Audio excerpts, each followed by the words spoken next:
Every divine maiden born into the celestial harp lineage comes into this world accompanied by a spiritual zither. When the maiden ascends to divinity, should her playing summon the zither's spirit, the awakened instrument may ascend alongside its mistress and form an eternal bond. In my past life, I nourished the spiritual zither with my heart's blood. Upon my ascension, the instrument's soul coalesced and successfully manifested as an immortal being on the day of our sacred pact.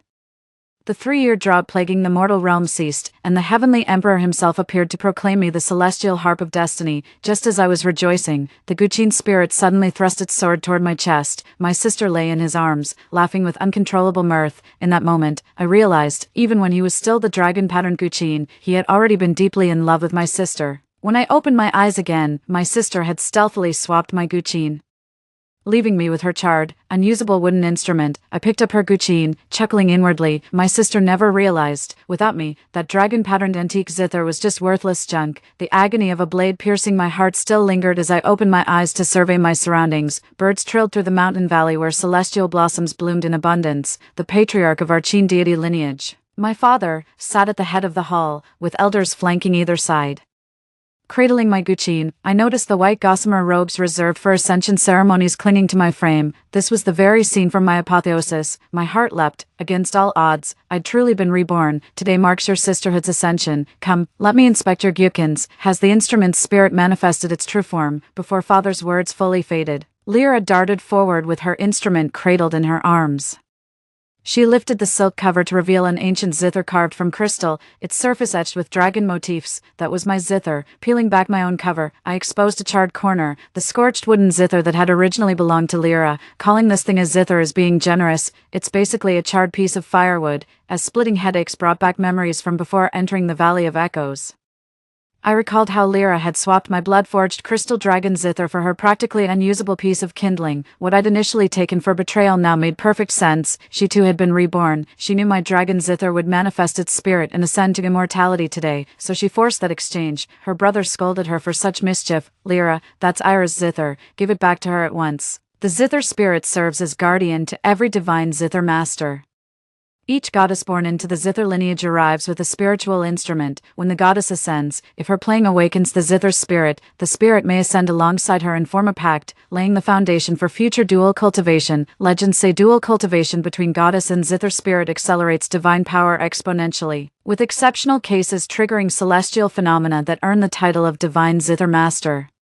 My spirit zither is an exquisite violet Qin adorned with dragon motifs, while Lyra's is a charred black wooden instrument. Lyra took my spirit zither. Today, its divine energy will coalesce into ascension zither spirit and ascend as an immortal. For a spirit zither to manifest consciousness is already extraordinary. Physical manifestation occurs once a century, while direct ascension to immortality is a millennium-spanning marvel in our clan. Hearing her brother's rebuke, Lyra's eyes welled with bitter tears. I lost my mother as a child because of that scourge Ira. She was born with the dragon-patterned spirit zither and nourishes it with heart's blood, all because she stole my birthright through her cursed existence. I took her zither because she owes me this. My eyes welled up with tears, a lump forming in my throat. Lyra and I are full siblings, born of the same mother, twins. In fact, our clan whispers that twin sisters bring ill fortune.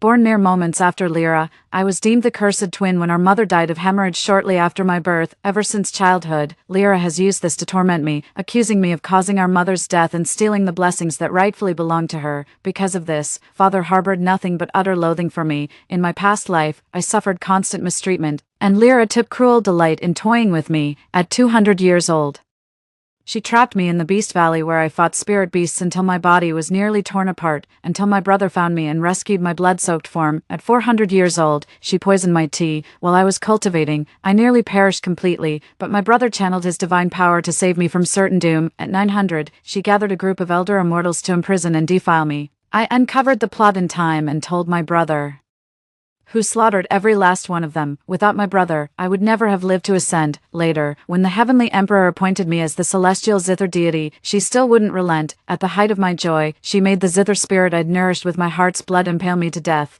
The elder brother frowned in displeasure. What nonsense are you spouting? Don't you realize the significance of today? With all the clan elders present, return Ira's Guqin immediately.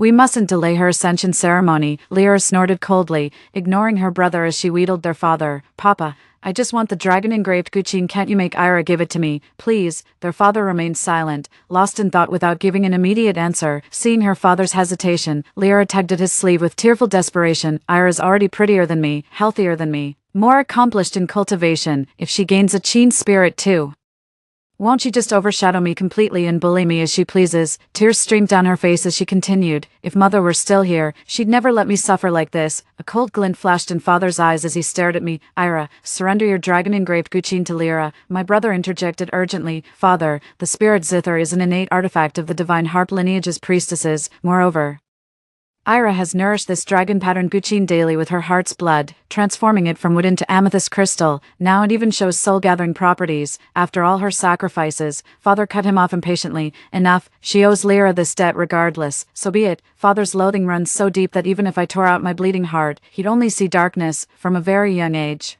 I carefully curried favor with Lyra because Father adored her. I thought if I yielded to her and made her like me, Father might finally notice me. Father placed utmost importance on the soul-gathering ritual of the spirit harp, so I drained my energy and endured excruciating pain, nourishing it with my heart's blood, all for a single word of praise from him. Now, with just one word, ode, Father erased all my efforts. Bitter resentment fills my heart. Today, I shall sever both this ungrateful harp and the love I could never obtain. I glanced at the zither in Lyra's hands and said coolly, "You can have this instrument, sister." My brother gasped in disbelief. "Lyra, don't be rash. That's the spirit zither you've nourished with your heart's blood for 1,000 years. Besides, you've cultivated together for a millennium. How could you possibly gather souls in manifest forms with another's instrument?" He gave a disdainful look at the charcoal in my hand. "You'd use this piece of firewood," I said coldly. "That zither in my sister's hands isn't worth keeping. What use is a spirit zither that betrays its master?" An elder stepped forward to mediate the awkward situation. "Young master need not worry. Priestess Lyra is naturally gifted and has trained diligently since childhood. Though merely 1,000 years old, her cultivation already surpasses her peers. Surely she can work miracles even without her long-time spirit zither." The other elders nodded in agreement. Though their eyes betrayed mere perfunctory courtesy, deep down, everyone knew Lyra's spirit-bound zither was nothing but a rotten piece of wood. Lyra had even given up on her own cultivation, half-heartedly refining her zither's soul between bouts of laziness. After 1,000 years of tempering that charred wooden instrument, she hadn't even managed to manifest its strings. Lyra shot me a disdainful glance, tilting her chin as she sneered. "Thinking you can condense a zither soul with that worthless scrap of wood, little sister would struggle to ascend to godhood with such delusions." Cradling the crystal zither adorned with dragon motifs in one hand, she plucked its strings lightly with the other. The violet sheen suddenly radiated brilliant light as a purple mist coalesced into a robed man who materialized beside her. An ethereal aura shimmered around the man's form. The elders gasped in unison, "The Qin immortal, I am Ronan." The dragon-patterned Qin immortal, his dark violet robes embroidered with subtle dragon motifs billowed as he descended gracefully beside Lyra, cradling her hands with tender expression. "Master, it was you who awakened me. I vowed to stay by your side for eternity. In my past life, I exhausted half my cultivation just to help him materialize, yet he wouldn't even let me touch his sleeve. I thought him naturally aloof, but his warmth was reserved only for his beloved." Violet energy rippled from Ronan's in her clasped hands. In the past, Lyra had failed her celestial ascension due to insufficient cultivation. In this life, Ronan's act was actually using the heart's blood I'd painfully shed over millennia to help her ascend to godhood. In mere moments, Lyra levitated midair as pink petals swirled from her feet, coalescing into a rosy glow that merged with her golden core. Her white robes shimmered pink before she gently descended.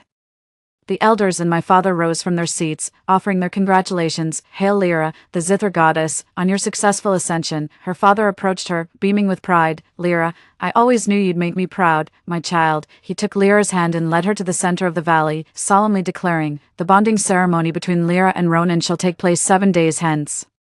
He seemed to have forgotten. Beneath the shade of Echo Vale's trees, there still remained his unremarkable other daughter. Of course, in his eyes and heart, there was never room for a daughter like me. My brother whispered beside him, "Father, Ira's ascension rite hasn't been performed yet." Father sneered. "She lost her spirit harp. What right does she have to ascend, with that lump of charcoal she's clinging to?" "Enough, we're done here." My brother shot me an apologetic glance.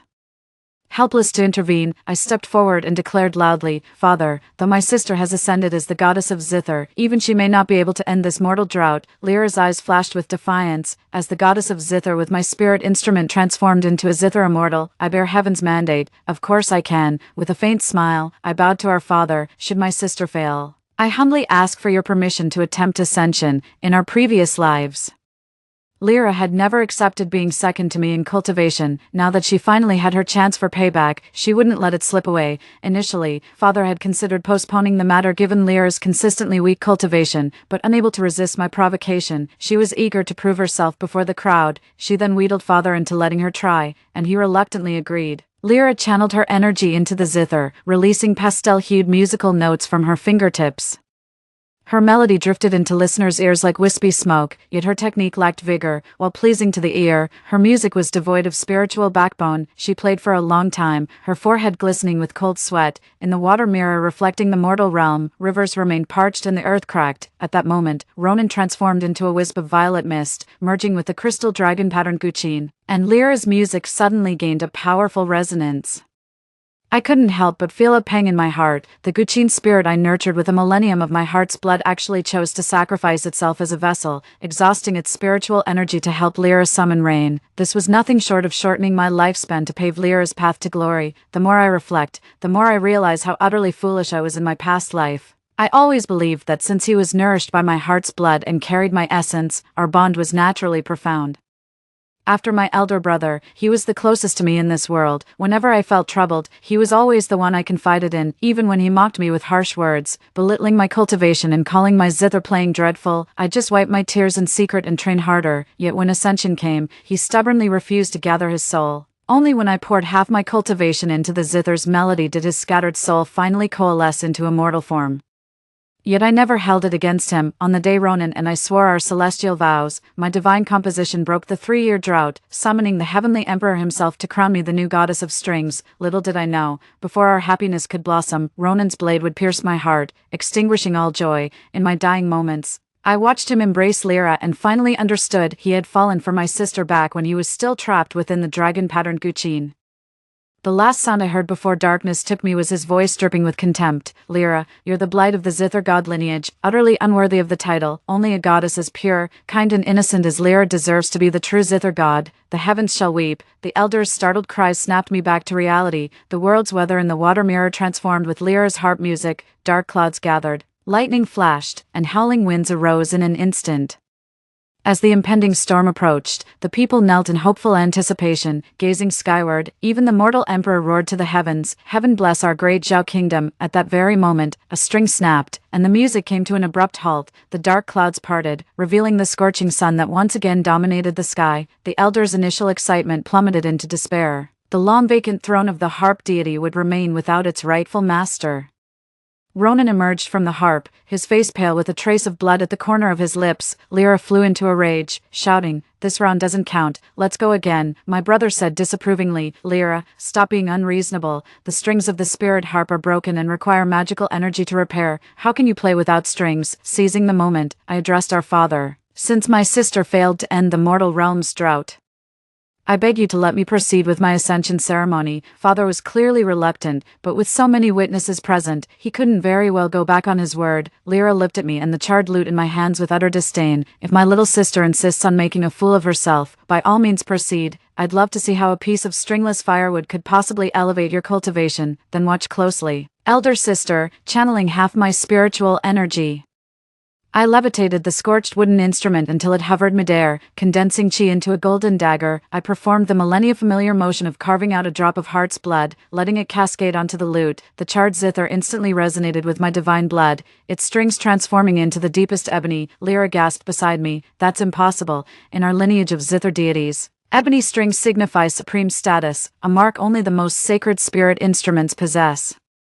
Unheeding, I slowly knelt before the zither, settling onto the floor. My fingers danced softly across the strings, the melody flowing like mountain streams through valleys, weaving through the clouds. In the watery mirror, the scattered dark clouds in the mortal sky gathered once more, and within moments, rain poured down in torrents. The people wept and kowtowed, crying out, "Heaven be praised, heaven be praised." A weightless force rose from my toes, lifting me into midair as I became enveloped in blinding golden light. Ronan's venomous voice hissed in my ear, "Ira is about to ascend. We must stop her ascension." A streak of white sword light pierced through the golden radiance. As I opened my eyes, a dark-robed man intercepted before I could act, deflecting Ronan's blade. He roared in fury, "How dare you disrupt my master's ascension?" As I touched down, my white robes transformed into a gown of pale golden brocade. He knelt on one knee, Xander the harp spirit pays homage to my liege. Though not a celestial harp master, Xander's human form was exceptionally rare. His noble bearing commanded respect, and though pallor touched his features, his presence outshone even Ronan's. Lyra was grinding her teeth in fury, watching me ascend effortlessly, summon souls with the spirit Zither, and resolve the devastating drought she couldn't quell. Where did the sickly wretch come from? Guards, drive this monster out at once. With that,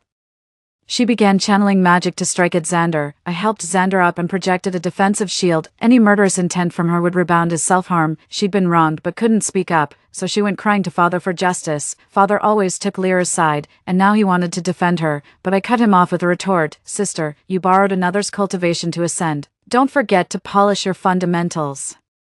Xander is a Zither spirit I summoned before the entire clan's elders, not some sickly weakling or monster as you claim. For a goddess, you can't even tell spirits from demons. How laughable that would sound. Lyra flushed crimson with rage. Hearing my words, Father couldn't openly favor Lyra before the crowd, so he declared solemnly, the ascension of our two divine maidens is cause for celebration, and the twin spirits manifesting in the sacred Zither is a once-in-an-era blessing. Thus, Lyra and Ira shall hold their bonding ceremonies with their respective Zither spirits 7 days hence. The elders nodded in unanimous approval. With twin spirits united in divine Zither cultivation perfected, our Zither divinity lineage is truly blessed. Our ancient heritage shall surely be restored to its former glory. The return of the celestial Zither deity is imminent. As the ascension ceremony concluded, the crowd dispersed in joyous celebration. Lyra pouted unhappily, tugging at her father's sleeve. Papa, the charred Zither was rightfully mine. Xander should have been my Zither spirit. Her brother's face darkened. Don't be absurd, Lyra, he chided. You're the one who stole Ira's Zither in the first place. Lyra showed no remorse whatsoever. Who says I stole her harp? Father clearly stated she gave it to me, since it was willingly surrendered. Both harps rightfully belong to me, their spirits included. How shameless. Father remained silent, offering no response. With tears welling in her eyes, Lyra turned to her father and played her usual card. Papa, that ill-omened Ira never deserved a harp spirit to begin with. She's the one who caused Mother's death. Father glared at me with pure revulsion in his eyes, as if I were some filthy creature. I've shouldered this vile accusation for 1,000 years out of familial duty. It's time they woke up to the truth. A cold smirk curled my lips. If Lyra doesn't know whether I killed Mother, does Father truly not know either? Father's face froze in that telltale look of a liar caught red-handed. Rage coiled in his chest, yet found no outlet. Both my brother and Lyra turned to me with puzzled expressions. I continued. To secure his position as clan leader, Father forced my pregnant mother to deplete her spiritual energy in dual cultivation with him. Despite his own stagnant cultivation progress, I paused. Tell me, Father, who truly caused Mother's death? Father's face darkened, his eyes glinting with barely concealed murderous intent. For just a fleeting moment, I glimpsed guilt in his eyes, there and gone like a wisp of smoke. In my past life, just before my wedding, I accidentally learned the truth about my mother's death from an elderly family member. My father had mediocre cultivation talent. While my mother was a prodigy, he only maintained his divine throne by siphoning her spiritual power, which is why the main deity of the Qin god lineage remains unclaimed to this day. Mother exhausted her spiritual energy before childbirth, which caused her fatal complications when delivering my sister and me. To bury the truth, Father spread the malicious rumor that twin sisters bring misfortune, making me the scapegoat. It was Father who killed Mother, and it was he who, to delude himself, shamelessly let Lyra bully and humiliate me. Father flew into a rage. Ungrateful wretch, he snarled, raising his hand to strike me. Xander struck first, leaving Father's spell unfinished, his fingers frozen midair. Xander has sworn loyalty to me alone. None of you can take him away. From now on, I won't be your puppet anymore. Mark my words, Father, sister. I took Xander's hand and walked away without looking back. Lyra's venomous voice hissed behind me. We'll see how long your arrogance lasts, Ira. This isn't over. My brother caught up and murmured, I've got your back, Ira, always. My eyes welled up with tears, my nose tingled with emotion as I nodded. Brother, don't worry. I promise I won't let you down. Though I've ended the 3-year drought in the mortal realm, the Loot deity still hasn't returned to their throne in this lifetime. The celestial emperor hasn't appeared to proclaim me the chosen goddess either. Where exactly did things go wrong? Is Xander's spiritual energy too weak? I trained day and night, determined not to disappoint my brother who had always protected and supported me, hoping to make a breakthrough by the day of my bonding ceremony with Xander. But as my cultivation advanced, my veins felt clogged and ready to burst, my blood stagnant yet swelling through my entire body. My teeth chattered from the pain as Xander rushed to steady me. Master, what's wrong? Just then, Lyra pushed the door open. She burst into laughter and gloated. "Ira, I told you your arrogance wouldn't last long. Ronan secretly placed a curse on you during your cultivation sessions. If you want to live, you'll have to sever your cultivation base, otherwise, your meridians will explode and you'll die." With that, she hummed a cheerful tune and skipped away. I coughed up a mouthful of blood as excruciating pain spread through my entire body. Xander watched me anxiously from the side.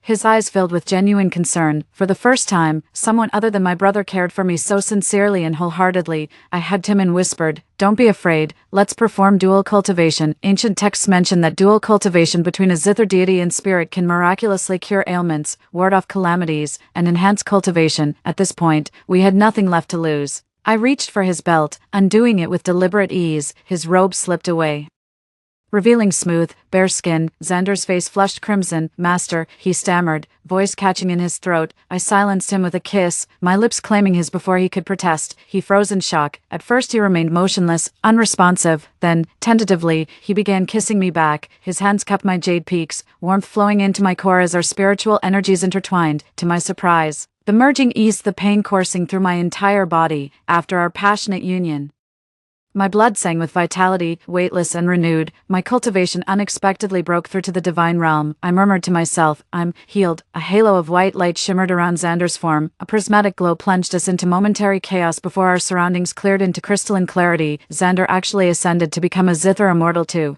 Who knew dual cultivation could bring such tremendous cultivation benefits? When Lyra learned I'd broken the curse and Xander had ascended as a Zither immortal, she flew into a rage in her chambers, smashing numerous magical artifacts. My brother couldn't tolerate Lyra's behavior and confronted our father directly. "If you don't discipline Lyra strictly, how is her conduct any different from those wicked fallen immortals?" Instead of punishing Lyra, father blamed me for sowing discord between my brother and her, sentencing me to kneel beneath the sacred tree for 3 days. This outcome came as no surprise to me. This time I refused to yield. With an icy "I've done nothing wrong," I left the clan with Xander, and I hadn't traveled far on our cloud when Ronan came rushing after us. "Goddess Ira, Goddess Ira." His desperate cries grew increasingly frantic. I hovered midair, frowning down at him, gasping for breath. It took him moments to recover before speaking. "When you stormed off just now." The clan chief was so enraged he coughed up blood. "I fear he may not last much longer. Now he lies on his deathbed, calling out to see you one last time." My heart ached. Was it only when facing death that my father remembered his least favored youngest daughter? Very well, he did give me life after all. One final meeting would fulfill that debt of existence. I followed Ronan back to the main courtyard. When Xander tried to enter the house with me, Ronan stopped him. "Goddess Ira, the clan leader wishes to speak with you alone." I turned to Xander and said, "Wait for me at the door. I won't be long." I completely missed the fleeting shadow of malice in Ronan's eyes. Only after entering did I realize the room held no trace of my father, just layers of restraining spells. It suddenly dawned on me father was never in danger. This was all a scheme orchestrated by Lyra and Ronan. The door swung open as Lyra's playful laughter rang out. "Come here, little Xander." Xander seemed to be in excruciating pain as he gritted his teeth. Over my dead body, Lyra continued her caradan-stick approach. "I've always been father's favorite. With all the clan's resources at my disposal, join me, and you'll have unlimited cultivation resources. You may choose any spiritual herb or artifact from our clan's treasury. Father favors me above all, and the leadership of the Qin clan will likely be mine to wield, in time. Your cultivation progress will far surpass what that wretch Ira could ever offer you." Xander spat in disgust. "Your heart is vile, brimming with schemes and treachery. You'll never achieve greatness. Should the legacy of the loot god ever fall into hands like yours, it would surely wither." My divine power finally shattered the chamber's restraints, and I burst through the door. Xander writhed as Lyra scorched him with the fires of the 9 hells.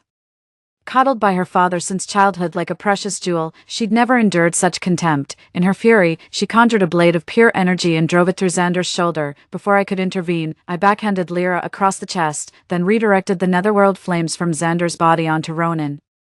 Ronan tried to dodge, but my divine-level cultivation made him no match for me. With a mere flick of my fingers, I fanned the flames, instantly engulfing him in agonizing inferno. As I examined Xander's wounds, his flesh mangled beyond recognition. White-hot fury surged through my veins, yet he still whispered weakly, "Master, I'm all right." I gripped the longsword and thrust toward Lyra's shoulder blade. Ronan threw himself in the way, enduring searing flames to intercept the blade.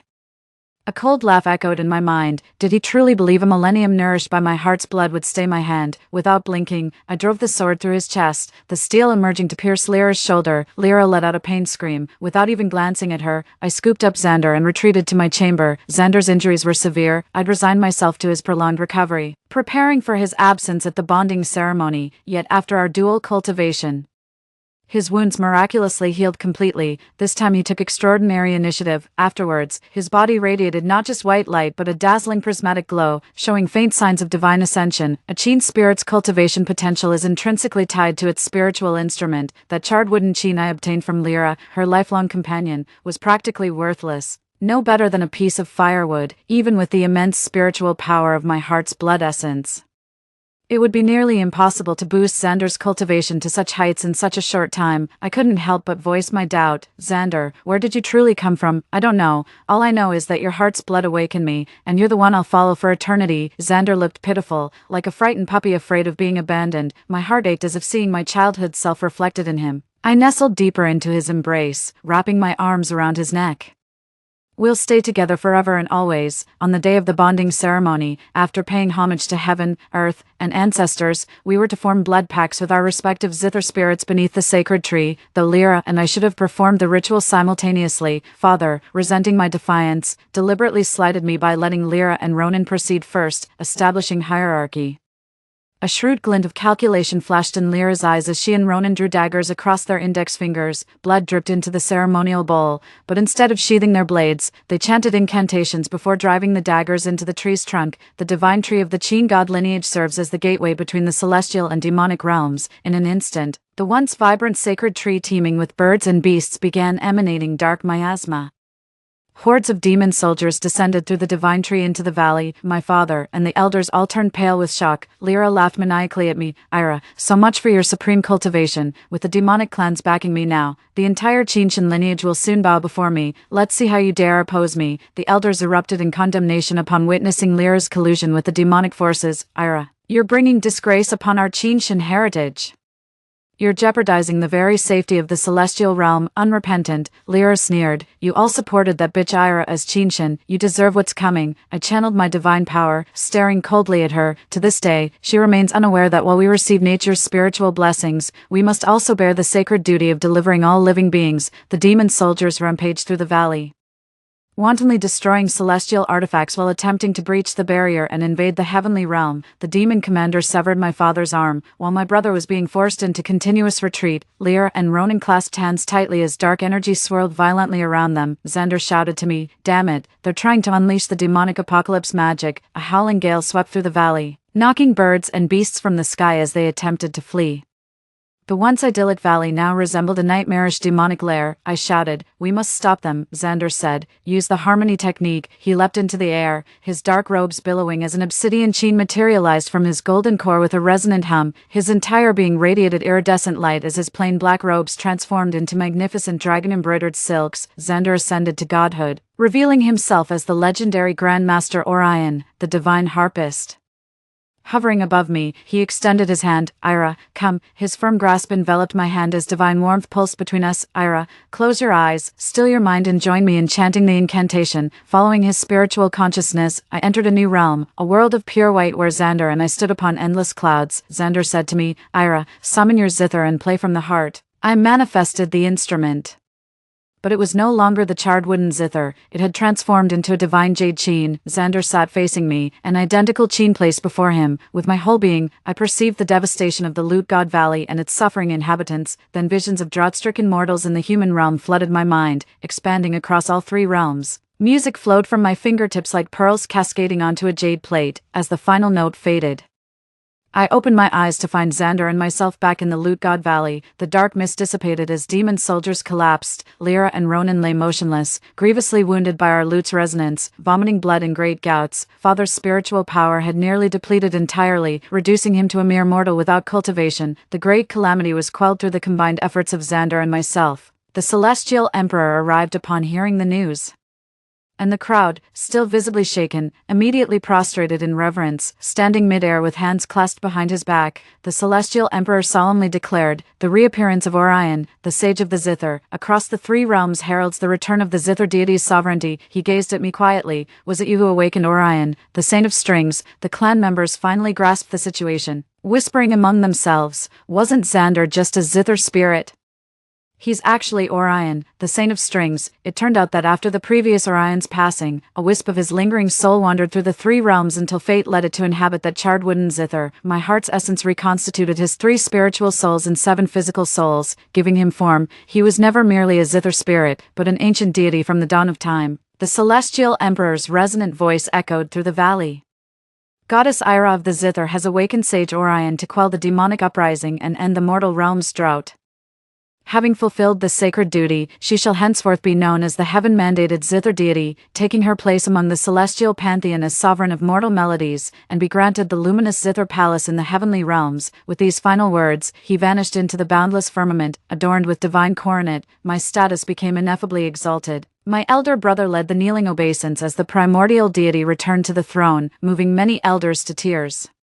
I soared atop the divine tree and, wielding my divine authority, crushed Lyra and Ronan into dust to nourish its roots. Such treacherous and cruel souls deserve no better fate. My father shuffled forward trembling, clasping my hands. "Ira," he whispered, "I was wrong. Can you ever forgive me?" I slowly withdrew my hand, gazing at him with detached calm. As the prime deity of the Zither divinity lineage, I exist beyond worry, fear, joy, or wrath. Forgiveness holds no meaning for my kind.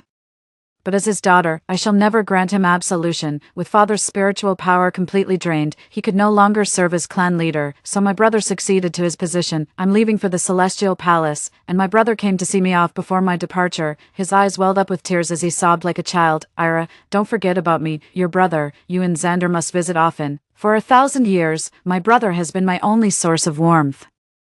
I hugged him tightly. "I promise I will, brother." Xander and I lived in perfect harmony during our time in the Celestial Palace. 5 centuries later, we were blessed with twins. I nodded. Story 2. The end of the world has come. My boyfriend distributed the food I had stockpiled to the neighbors, pretending that he was doing a good deed. He forced me to go out to look for supplies after we ran out of food at home. Unexpectedly, when I went to look for supplies, I encountered a large group of zombies. In order to buy time to escape, he pushed me into the group of zombies and let me be devoured. When I woke up, I found myself half a month before the zombies arrived. This time, I answered my boyfriend's call and said, "Let's break up. My family wants a bride price of 1 million. You're a poor guy and can't afford it." Later, when I saw him who had already turned into a zombie, I said lightly, "How about dismembering the body?" When I opened my eyes, I saw the worried faces of my parents. "Sylvia, what's wrong? Did you have a nightmare? What was going on? Weren't my parents already out of touch? Wasn't I bitten by zombies when I was looking for supplies? Could I see my parents before I died?" When I turned around, I noticed that I was in my room. I picked up my phone and saw that it was September 27th,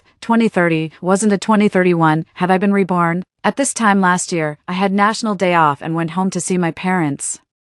I stayed at home for 5 days and then went back to my workplace. Half a month later, the zombie outbreak occurred. At first, I could still get in touch with my parents. Later, when there was no food left in my parents' house, my father made the last call to me, saying that they were going to the neighboring city to find a shelter. After that, I couldn't get in touch with them anymore. I used to have the habit of stockpiling goods. If it were just me, I could live for a long time.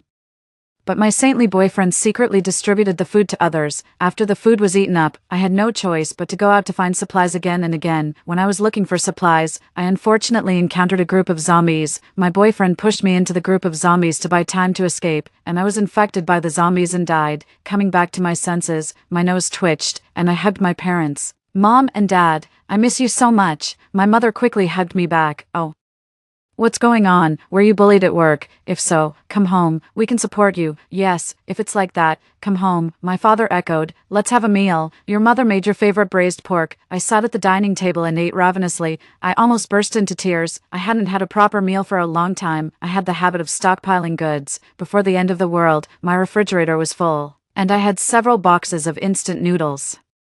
I didn't need to carefully calculate and save supplies at all, but when the end of the world came, my boyfriend happened to be in the apartment I rented, and then he stayed by my side. He thought the outsiders were pitiful, so he distributed more than half of the food while I was sleeping. When I questioned him, he said, "Sylvia, we have food, so let's distribute some to those who don't have any. The government won't ignore us." Everything will be fine after we get through this, look. I even received money, I'll give you half, consider it doing a good deed. I felt dizzy. At this time, what was the use of money? It was difficult to buy supplies even if you had money. Everyone didn't dare to show that they had food, but this person gave away the things I had stockpiled. When I chose Nolan, I thought this guy was kind, but now I think he's too saintly. I wanted to kick Nolan out, but he was being shameless, saying that there were zombies outside and he could help me fight them. I knew it was because he had nowhere to go. I was just a girl and couldn't drive him away, so I had no choice but to let him stay in the rented apartment. When we went out to find supplies, he pushed me into the group of zombies and let me be swallowed by them. After the meal, I seriously said to my parents, Mom and Dad, I have something serious to tell you. My friend who works in the hospital told me a piece of hearsay. There are zombies appearing in the country now. The news hasn't spread yet, but we should start stockpiling supplies just in case. My mother said, Sylvia, what nonsense are you talking about? How could there be zombies in society now? My father said, you child, is zombie meat delicious? Didn't they say that even if there were zombies in our country, they would be eaten up? What I'm saying is true. My friend even showed me a video. There was a zombie riot, and they bit people, then those people turned into zombies. I said seriously, Mom and Dad, you must believe me, there are less than half a month left before the zombie outbreak. Of course, it was made up. If I had known some hearsay in my previous life, I would have stockpiled more goods and lived longer. Maybe I could even wait for the government's rescue. But now, to make my parents believe me, I had no choice but to make it up. My father saw that I wasn't joking and frowned. He asked, is this news accurate? Then what should we do? Stockpile supplies. Let's go out and buy vegetables, fruits, and grains. I'll make a list for you, Mom and Dad. You must believe me. You'll know when the zombie outbreak comes. As I said this, I made a list on my phone. 1,000 gene of rice, 300 gene of flour, tomatoes, chestnuts, self-heating rice, packaged bread, chocolate, cold medicine, anti-inflammatory medicine, fever-reducing medicine, alcohol, and so on. After making the list, my mother hesitated and asked me, Sylvia, isn't this too much? We can't even finish eating all these, and if they go bad, what should we do? Besides, now that the country is peaceful and the people are safe, even if we order takeout, it will arrive soon. How could we not be able to buy things, too? After the zombie outbreak in my previous life, there were few living people on the street. Most people hid in their homes. No one dared to deliver takeout, and the restaurants had already closed. There were some people who formed teams to find supplies, but they were all brave people with skills. I said, it's okay. Didn't you always want me to come home and stay with you? I'll resign tonight, even if there are no zombies. If I open a small supermarket near home in the future, I still need to stock up on goods. Consider this as stocking up in advance. As for the storage, don't worry, I've already ordered 2 large refrigerators. I guess the master will come to install them soon. While waiting for the master, I ordered 50 solar chargers, 3 solar generators, 50 flashlights, 2,000 heating packs, 100 boxes of self-heating rice, 500 warm baby patches, 10 sets of protective clothing, and 50 boxes of sanitary napkins online. I planned to stay at home and not go out after stockpiling goods, but I still needed to prepare some protective clothing just in case. Because I bought a large quantity, I bargained with the store owner and saved some money. For the rest, I planned to buy them offline. It would be cheaper in the wholesale market. After the zombie outbreak, the water and electricity would be cut off gradually. Fortunately, I still had half a month to prepare. I posted on the internet that the zombies were coming and called on everyone to stockpile supplies quickly. Some people scolded me for spreading rumors. Some people asked me where I got the news. Some people commented that I was crazy and there were no zombies in broad daylight. I sighed. If I had heard this news before the zombies came, I would have thought the same. I informed some of my good friends and told them that something big was going to happen in half a month. They should stockpile enough food and try to go out as little as possible. Just as I finished notifying them, the master arrived. After putting the refrigerators in place, I dragged my parents to the wholesale market to buy things. We bought rice, flour, cooking oil, and other things in large quantities. My mother bargained with the store owner. Finally, we agreed on the price, since there were so many things. I asked the store owner to deliver them to the underground parking lot of the community. We went back and forth between the parking lot and home to move the things. When my parents bought this house, they were attracted by the fact that there were only 2 households on each floor. Although it was the top floor, you needed to swipe a card to go to any floor, so it was very safe. The house next door was unoccupied. My father said that the tenant of this house had just moved out not long ago. This was good. In this way, no one would ask if they saw the supplies. If people knew we had supplies during the zombie outbreak, there would be more danger. After moving all the things, I ordered a takeout so that we could rest at home. My parents were old and didn't have enough strength. Then I discussed with my parents, Mom and Dad. We've stockpiled so many things. If the zombie outbreak really happens, we need to reinforce this door. And we should also add soundproof cotton to the house. My father patted his chest and said, "Leave this to me. I know the boss in this regard. It's too late today. Let him come to install it tomorrow." "Okay, what else do you think we should prepare besides the things on my list?" I asked. "More people mean more ideas. We should prepare as many things as possible." At this time, my mother said, "We should also buy knives, stun guns, wrenches, kerosene, chainsaws, spiked clubs, anti-wolf spray, and surveillance cameras. We can also buy some soil and seeds and plant some vegetables." I made a decision. "Okay, we'll buy these things tomorrow. It's too late today. Let's rest. Don't be too tired, otherwise, if you sprain your waist or something, it won't be worth it." Taking my mother's advice, I remembered that we should also buy drones. I checked online and found that one drone costs more than 1,000 yuan. I bought 20 of them. If the zombies really came, the drones would be very useful. So we still needed to buy them. Zombies are sensitive to sound. With a ringtone on the drone, we can lead the zombies elsewhere. I continued to buy painkillers, alcohol, bandages, cotton swabs, gauze, anti-inflammatory medicine, cough medicine, wind oil essence, fever-reducing medicine, vitamins, and calcium tablets online. I bought everything that was available. Just as I was trying my best to think about what else to buy, Nolan called. "Oh, I was too busy after being reborn and forgot to block him." I answered the phone and said, "Let's break up. My family wants a bride price of 1 million. You're a poor guy and can't afford it. Goodbye." After hanging up the phone, Nolan called again. I directly hung up and blocked him. I have nothing to say to someone like Nolan. He sold the things I had stockpiled, forcing me to go out to find supplies, and later I was bitten by zombies. If you look at it lightly, he's just kind-hearted. But if you look at it seriously, he's really disgusting. You never know when he'll sell you out. I don't want to get along with such a person for a single moment. I opened WeChat, and his messages popped up one by one. "Baby, did you see your parents when you went home today? Oh, I miss you so much. Did you tell your parents about our marriage? Baby, I'm off work. What are you doing? Why haven't you replied to my message? Baby, what's going on? You haven't replied to my message all day." The latest message was sent to me after I blocked his number. 1 million. Is your family crazy about money? Who would ask for so much bride price and make the groom go bankrupt? Do you have someone else outside? You have to make it clear to me. I remembered that when I came back this time, I planned to discuss our marriage with my parents. At that time, I asked my parents about the bride price in our place. My parents replied, "The bride price should be 168,800 yuan. It's just a gesture.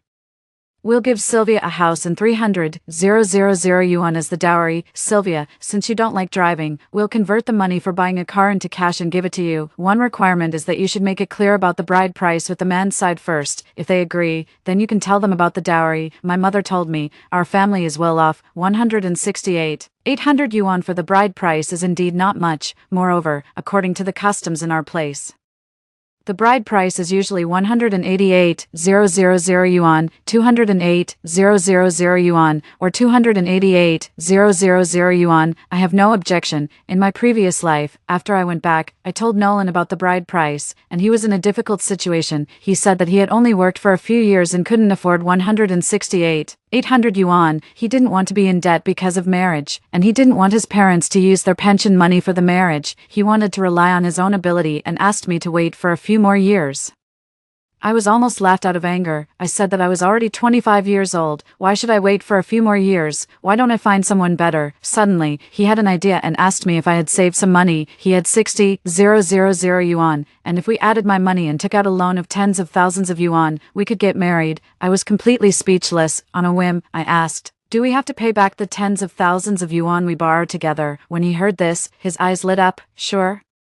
I knew Sylvia, you care about me. I broke up with him on the spot and said word by word, Sylvia, will never do the stupid thing of using my own money to marry myself." On the day of the zombie outbreak, he happened to come to my apartment to admit his mistake. I opened the door after he stood there for a long time. He said that he knew he was wrong. He would go to deliver takeout as a part-time job after work and take private orders during his break.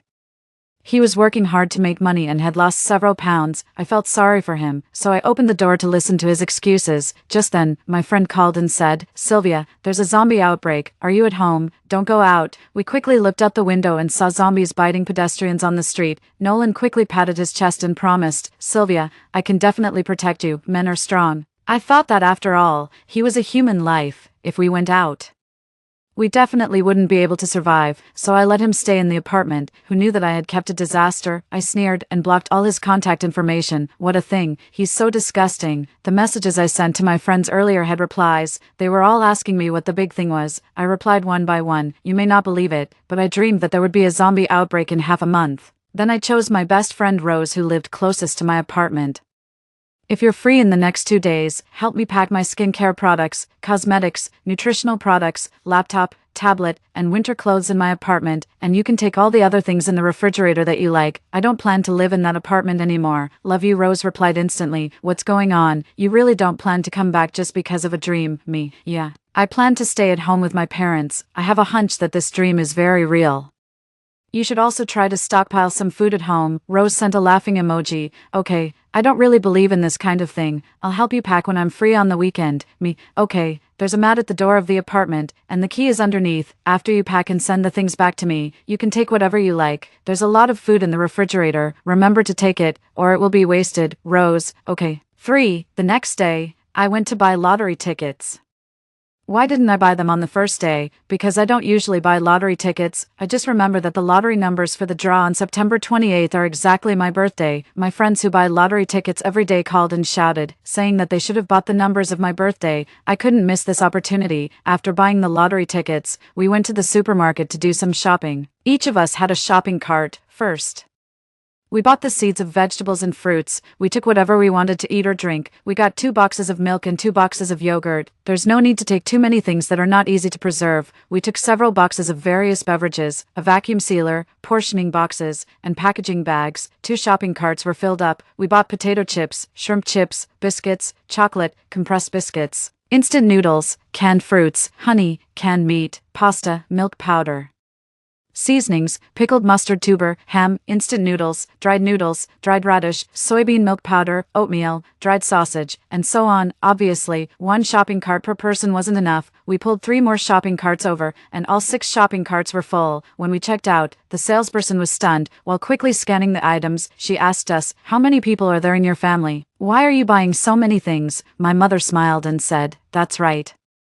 Isn't it National Day? More than 20 relatives are coming to visit. There are many children, so we're buying more snacks for them." The salesperson called another salesperson to help. Soon, the bill was calculated. "Hello, it's 42,547 yuan in total. Do you have a membership card?" "Yes. The card number is 138,347 X times X times X. After checking out, the salesperson kindly told us that the deliveryman could help us deliver the goods home, and there were more than 40,000 points in the membership card, which could be exchanged for things at the front desk. In the end, we exchanged for a rice cooker, an air fryer, and several packs of dried noodles. We asked the deliverman to push them to the parking lot and load them into the car. The trunk was piled high, and some things were directly placed on the back seat. I barely squeezed in and took a seat. My parents sat in the front, just like yesterday. We parked in the underground parking lot of the community and moved the things.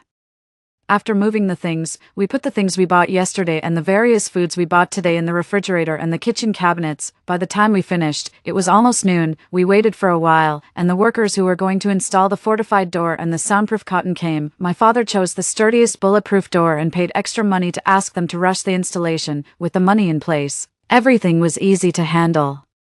The installation was completed in 1 day. In the evening, I stared at the TV screen. When the last number was announced, it was exactly the same as the numbers on my lottery ticket. I let out a long breath. I could hardly stand still, and my hands were shaking. I shouted, Mom, I won the lottery." "Huh? What kind of lottery did you win? Why are you so excited?" "Don't always learn from your father. He's been buying lottery tickets for so long and has never won anything." My mother came out of the room and nagged. I was so excited that I stuttered, "No, it's not. I got 80 million yuan after tax, 80 million yuan. My father rushed out of the study directly. "What? I've been buying lottery tickets for so many years and have only won 50 yuan at most."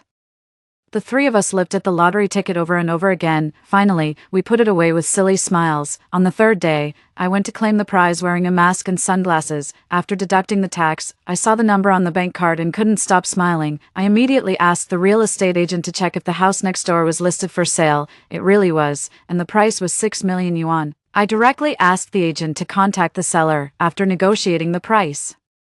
I bought it with a lump sum payment and paid extra money to expedite the transfer of ownership. In less than 3 days, the key to the house next door was in my hands. I directly changed the door lock, did some simple decoration, and installed cameras on the ceiling to create the illusion that someone was living there. If someone came, they would check the house next door first, considering that I could buy more supplies with the money. I asked the decoration team to open a door between my house and the next door. I put a wardrobe to block it, so I could go in and out of the next door without opening the door. Then I quickly bought 10 times the amount of the things I bought online before. I bought whatever I liked. I bought all the things I had taken a fancy to regardless of the price. I went to the vegetable market to buy meat and vegetables. My mother told the butcher that we were buying a large quantity and asked for a wholesale price. The boss agreed. Then my mother directed the boss to cut the spare ribs into pieces, slice the streaky pork and the tenderloin, cut the fat into small pieces, and cut the zhongmei, a kind of pork, into large pieces, and cut the lean meat into strips. I was stunned and took a short video to send to my friend in the north. I asked her, "Can the vegetable market in your north help cut the meat?" She, "No way, the boss would probably chop me with a knife." Me, "Wow." I borrowed a cart from the management office of the vegetable market and loaded nearly 500 gene of pork onto the cart. My parents turned to buy beef and beef offal. They still directed the boss to cut the meat into thin slices, pieces, and strips. We bought nearly 500 gene of each. When I saw that there were mutton, chicken, and duck for sale in the vegetable market, I simply bought 500 gene of each. I wasn't idle either. I went to the seafood area and bargained in the same way. I bought 200 gene of fish and shrimp and asked the boss to clean the fish. I tried to buy vegetables that could be stored for a long time, such as green peppers, hot peppers, potatoes, radishes, Chinese cabbages, sweet potatoes, taros, onions, pumpkins, wax gourds, eggplants, scallions, mushrooms, black fungus, and so on. I estimated that there were about 500 gene of vegetables of all sizes. I even bought about 100 gene of eggs and quail eggs each. On the way, I passed an electrical appliance store and bought 5 large freezers and asked them to deliver them to my home. There were 4 rooms in the house. One was for my parents to sleep in, one was for me, one was a study, and one was a storage room. After putting 2 freezers in the storage room, we went to the underground parking lot to move the things. We were all exhausted after moving the things home, after taking a rest. I asked my parents to continue resting, and I took out the vacuum sealer and started portioning the meat and labeling it. I would open 1 bag for each meal. There was no need to defrost the meat repeatedly because it was frozen together, and it could also avoid oxidation. My parents came to help after they had a good rest. It was a big project, and it took us a day. I received the express delivery from Rose. She told me that she had emptied the snacks and the refrigerator in my apartment. I said, "Friend, you'll be grateful for the food in this refrigerator. I advise you to stockpile things as soon as possible." Rose, "I know. I'm not like you. You resigned and are idle at home. I'm a poor worker who goes to work every day to make money. I don't have time to go to the supermarket. I've already bought some rice and noodles online and stockpiled them." I felt relieved. I calmly received the express deliveries one after another in the last few days. I went out to have a big meal with my parents and went shopping. I thought the food in several restaurants was very delicious, so I packed a lot of cooked dishes and put them in the refrigerator. During this period, after I blocked Nolan, he called me with his brother's phone. I blocked and deleted all his friends. If I had any more connection with this jerk after being reborn, I would be stupid. For 2 days before the zombie outbreak, we stopped going out and waited for news at home. Finally, on the day of the zombie outbreak, my mother woke me up and said, "Sylvia, watch TV quickly." On the TV, it was reporting that pedestrians were being bitten by zombies covered in mottled blood. When the zombies heard the sound, they raised their heads and looked at the camera. They dropped the people they were biting and walked towards the camera. The person who was filming screamed and ran away. The reporter was still reporting with all his might, but the next second, he was knocked down by his mutated colleague. I opened Weibo, and the hashtags such as people biting each other, zombie outbreak, mentally ill people biting others, infectious virus, and zombies were all on the trending list. The zombie tide broke out, and the end of the world was coming. My phone kept ringing. Some people thanked me for the reminder a few days ago. Some people regretted not stockpiling more food. Some people asked me what to do. I only lived for less than a year. And the end of the world hadn't ended before I died. I just reminded them to connect more water and stay at home and not go out. After I finished the call, my mother hugged me tremblingly. Sylvia, the zombies really broke out. Fortunately, you're still by our side. My nose twitched, and I hugged her back. Me too. The supplies we stockpiled are enough for us to eat for a long time. Let's stay at home and wait for the rescue. In my previous life, losing contact with my parents was always a pain in my heart. I had been anxiously stockpiling supplies, until now, when the end of the world broke out and I was still with my parents, my heart finally settled down. Even if the world is turned upside down, we're still together. After winning the lottery, I had already replaced the window glass at home with bulletproof glass. I bought all kinds of self-defense supplies and removed the fire door on this floor, reinforced it, and changed the lock. Even if zombies came up to the 17th floor along the stairs, they couldn't get in. Of course, people couldn't get in either, and we didn't need anyone to come in. 3 days later, the power was cut off. We used the solar generator to maintain our daily electricity consumption. We had meals as usual at home and watched the TV shows downloaded on the iPad. My parents had the habit of taking a walk after meals. We blocked the fire escape and the elevator on this floor with heavy furniture. The zombies couldn't get in, and neither could people. It was very safe. I directly let them take a walk in the corridor. I watched in front of the monitor and would call them back immediately if there was any trouble. I was watching the drama with great interest when Rose's message popped up. Sylvia, do you remember that self-service beef offal restaurant we didn't get to eat at before? I thought for a while. The beef offal restaurant, the one we didn't get to eat at more than a month before the zombie outbreak. Yes, that's the one. That beef offal restaurant had a lot of internet celebrity promotions. After it became popular overnight, Rose and I followed the trend and wanted to eat there. Since it was a self-service restaurant, we saved our appetites early and waited, but it was so popular that when we arrived, all the seats were taken, and we had to wait in line. We took a queue number.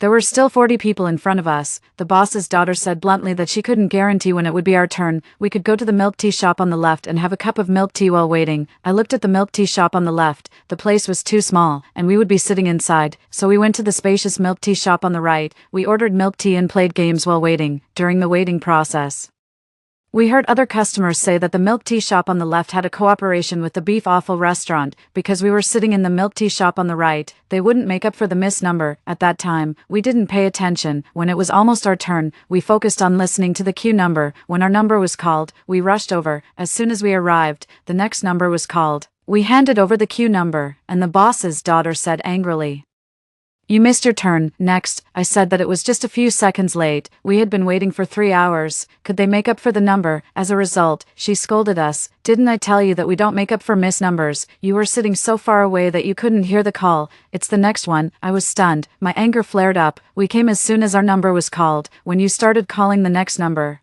I showed you the queue number," she said.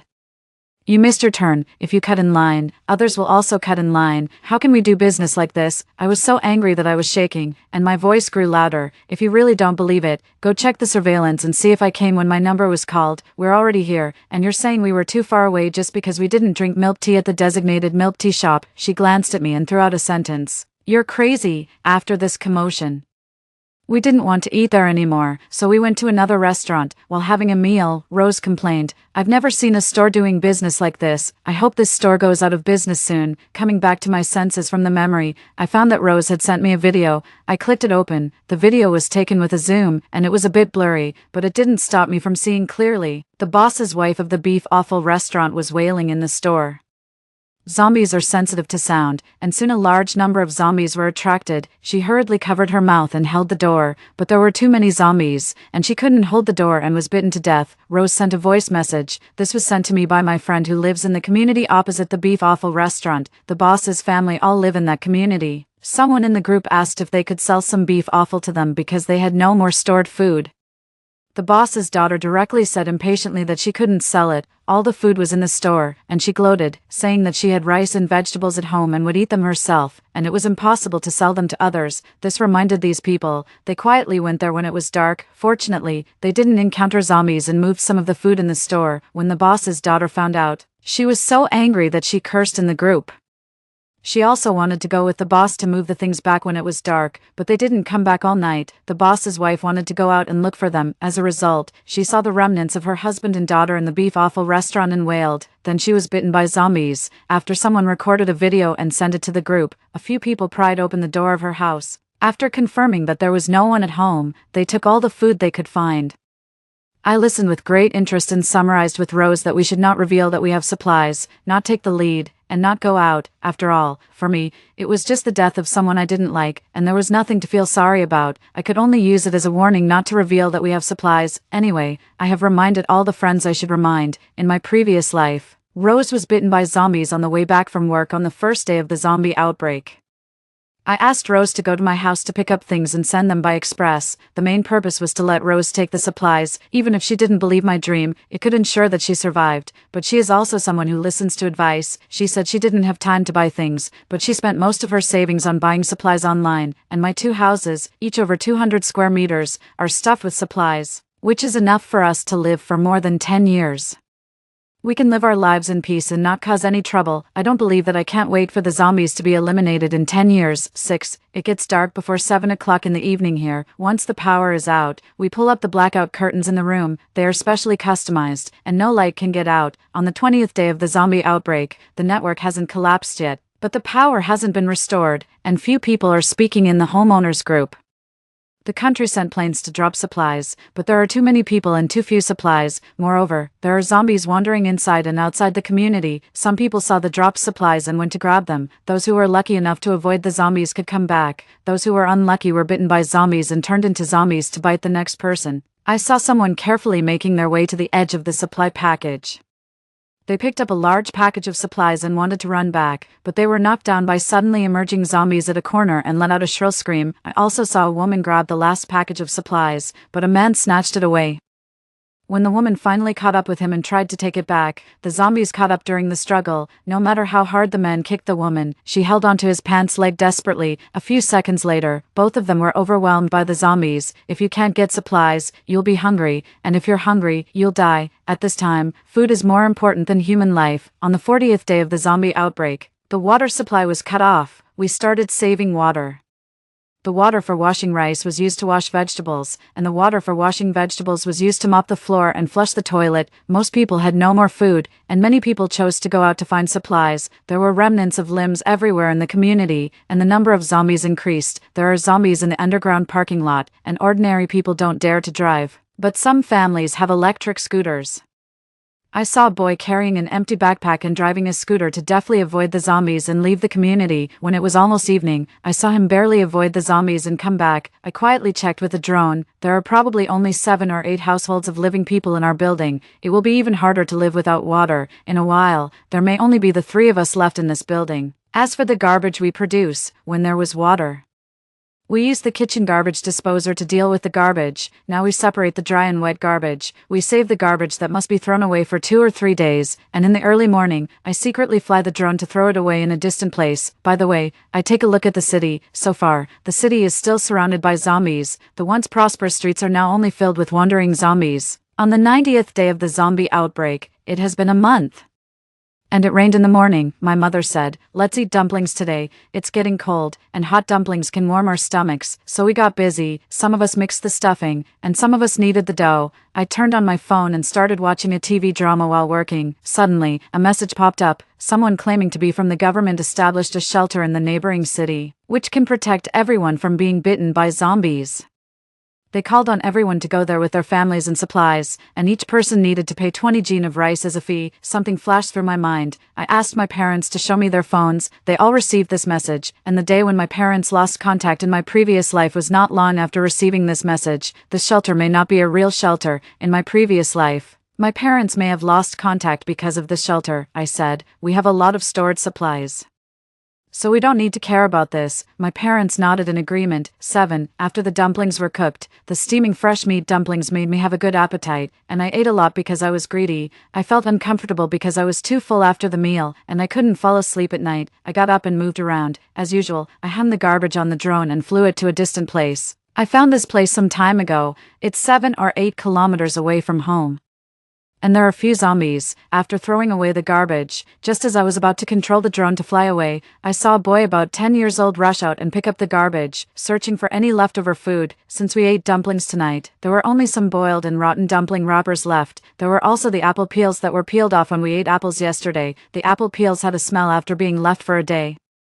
Except for these two things that added up to less than 100 grams, the rest were inedible, but the little boy's eyes lit up when he saw them, and he stuffed them into his mouth. After eating quickly, he was stunned for a moment when he saw that the drone hadn't left and bowed in the direction of the drone. When the drone came back after flying around, I sighed. In this situation, everyone is in danger. What can I do? After a day, when I controlled the drone to throw away the garbage again, I put a sesame cake and a bottle of water in the garbage bag. I found that the child had been waiting for a long time. As soon as the garbage was thrown on the ground, the little boy rushed out and searched through it. The moment he saw the sesame cake, he hesitated and pointed at the sesame cake with the drone, and then pointed at himself. I understood what he meant. I said, "It's for you, eat it." He happily picked up the sesame cake and wolfed it down. I waited quietly for him to finish eating. Then I controlled the drone to go back. After doing this several times, I basically threw away the garbage once a day. I separated the food for the little boy in a separate bag in the garbage bag. Gradually, I got familiar with the little boy. His name is Silas. I asked him, "Why haven't you been eaten by zombies?" He said, "Sister, there are a few zombies here. They generally don't wander around here." I asked, "What about the people around you? Why are you the only one here?" Silas's eyes darkened.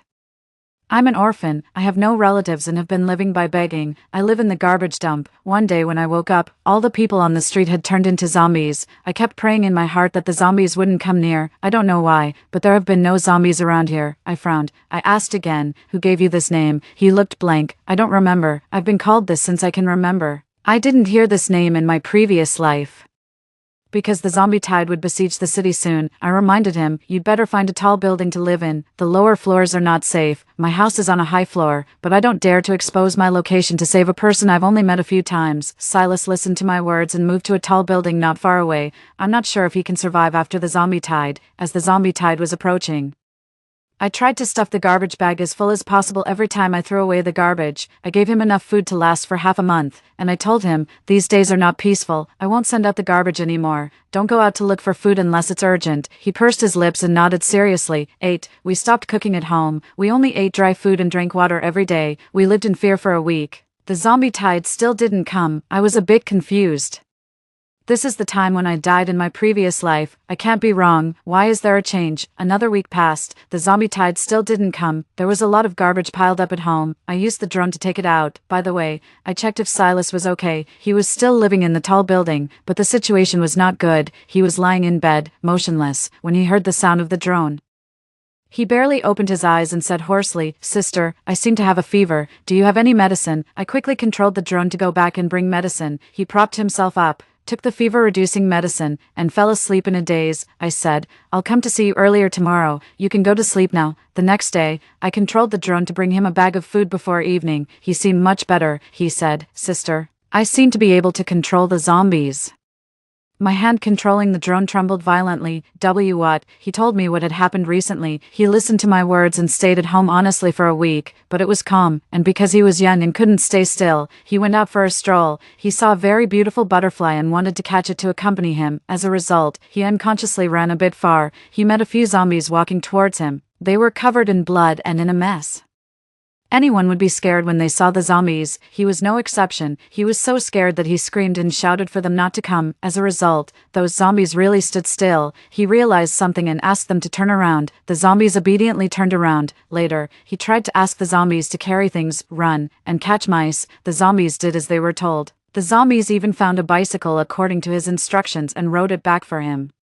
After he found that he didn't need to be afraid of the zombies, he went out to play crazily every day. He played too tired, and he started to have a fever in the middle of the night. Before I came to see him, he had been having a fever for a day and night. Fortunately, I brought him medicine. I thought thoughtfully, Silas has me feeding him in this life, so he didn't starve to death. Most likely, in my previous life, he starved to death, and the zombies sensed it. The zombie tide broke out in this life.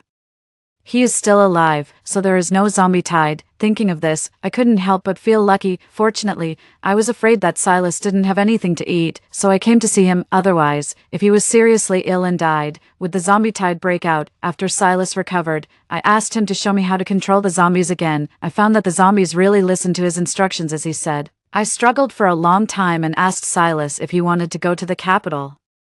He opened his big eyes and asked me, "Why, sister, is there anything fun there? There are heads of state there. What you can do is a big deal. It may be related to the future of humanity. I can't make the decision alone. Moreover, if human civilization is restored, you can go to school like a normal child and live a life without worry about food and clothing, instead of waiting for my drone to come and talk to you every day, which is not good for your physical and mental development.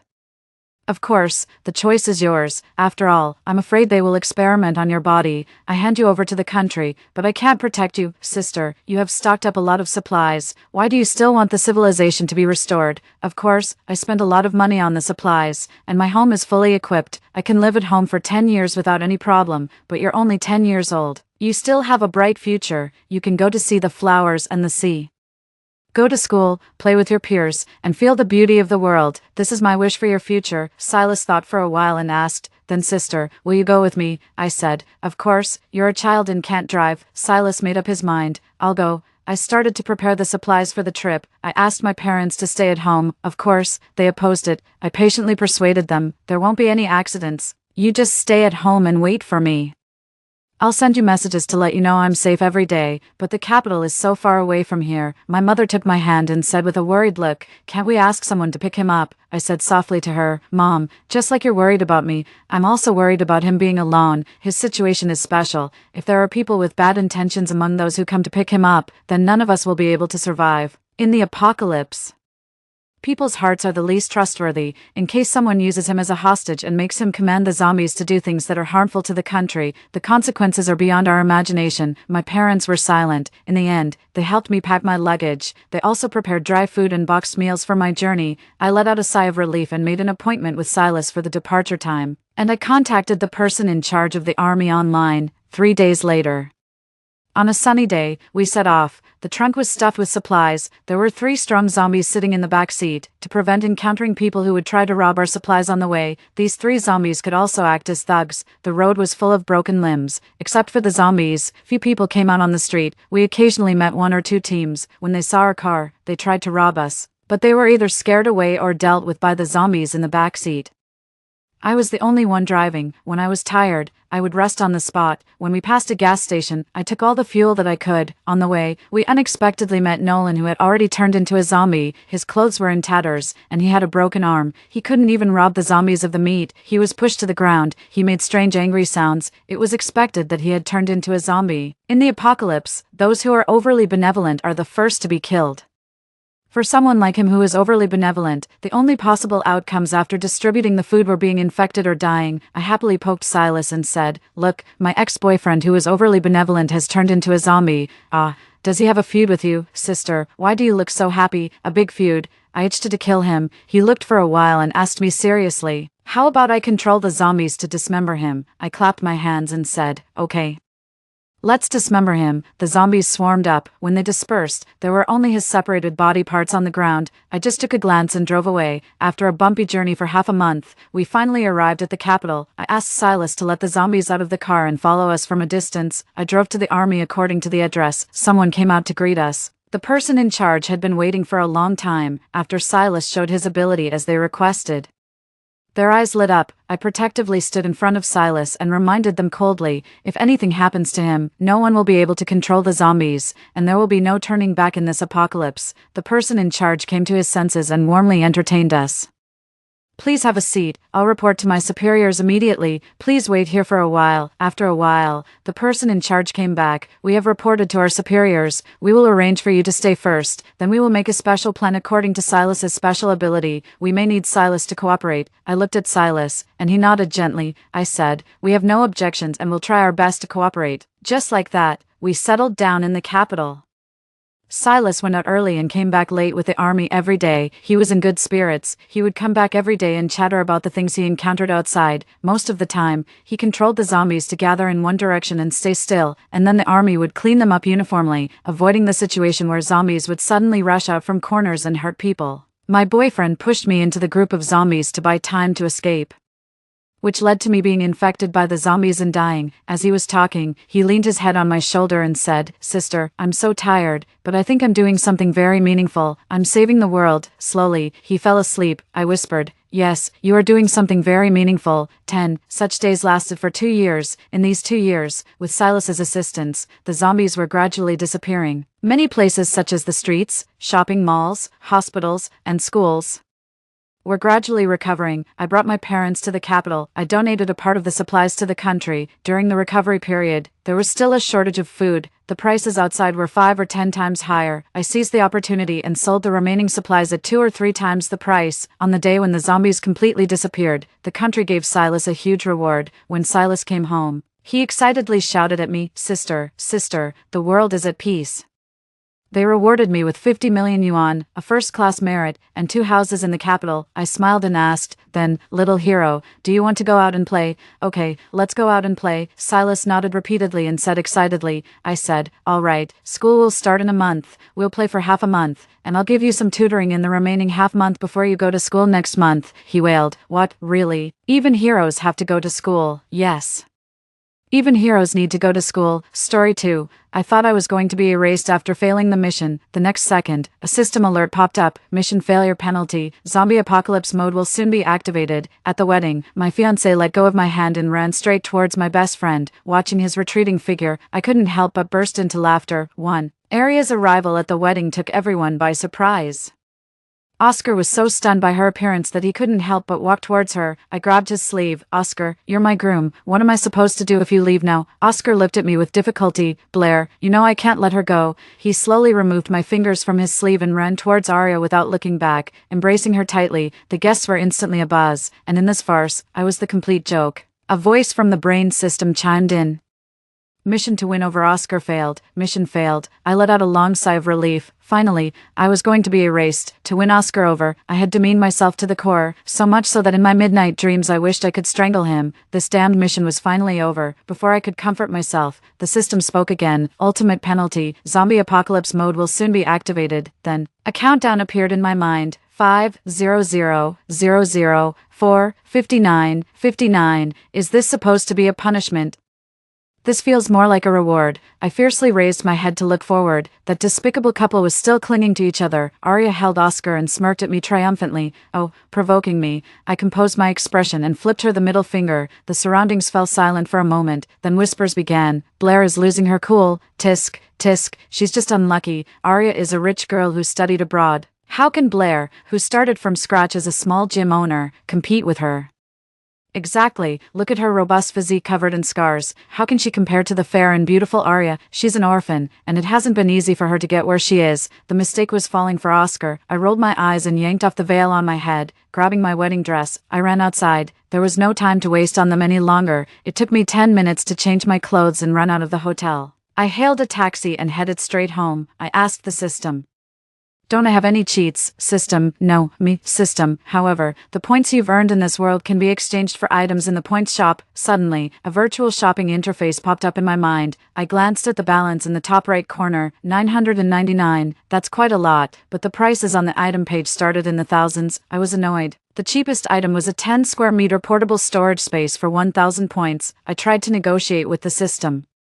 "Can I buy it on credit?" System, "No credit, but exchanges are possible." Curious, I asked, "What kind of exchanges?" System, "Any of the 5 senses, emotions, desires, all are acceptable." Me, "Okay." System, "No." 8. System, smiling, I said, "Can I exchange my precious compassion and 999 points for the storage space?" System, "Of course." The moment I clicked to confirm the purchase, I felt slightly dizzy. When I came to, I could faintly feel a small space in the corner of my mind. I reached into my bag, grasped the car keys, and with a thought, the keys vanished from my hand, and at the same time, a key suddenly appeared out of nowhere in the space, floating up and down. 2. I ordered a bunch of stuff online for same-city delivery, making a special request for them to hurry up with the delivery. Upon returning to my residential complex, I didn't go straight home. First, I visited a nearby renovation company to have someone reinforce all the doors and windows at my place. Then I headed straight to the garage, drove up my big Jeep, and went to the nearby supermarket. At that moment, the countdown in my mind showed. For 2019, I spent half an hour in the supermarket, stocking up on a large amount of supplies. The supermarket staff delivered the items to the garage and helped load them into my car. After they left, I touched the supplies in the car, and in just a moment, they filled half of the mental space in my mind, without delay. I drove around and raided a fruit shop, a clothing store, and a hardware store on the next street. Finally, when I passed by a sword collection museum, a Tang Dynasty sword in the display case caught my eye. "Boss, how much for this Tang sword?" The boss sized me up and said, "This Tang sword is a fine piece and it's been sharpened. It's not for sale, just for display." Sharpened, that's just perfect. I negotiated with him. "I really like it. Could you please name a price?" The boss sneered and kept silent. I slapped my card on the table. 10,000. Will you sell it or not? Having struggled in Kyoto for so many years, I had managed to save up a bit. The boss's expression changed instantly. "Seeing as you're interested, it would be the sword's good fortune. Tang sword +1. I also picked out a few other styles of swords to purchase. Without exception, all were sharpened. The assortment of items filled the remaining half of the space in my mind. When I got home after my shopping spree, the countdown read 2:10:06. The items I had ordered online had also arrived. I moved them into the storage room. Then, I casually changed the password of the electronic door lock and called Oscar. "I'm giving you an hour to clear out the trash you left in my house."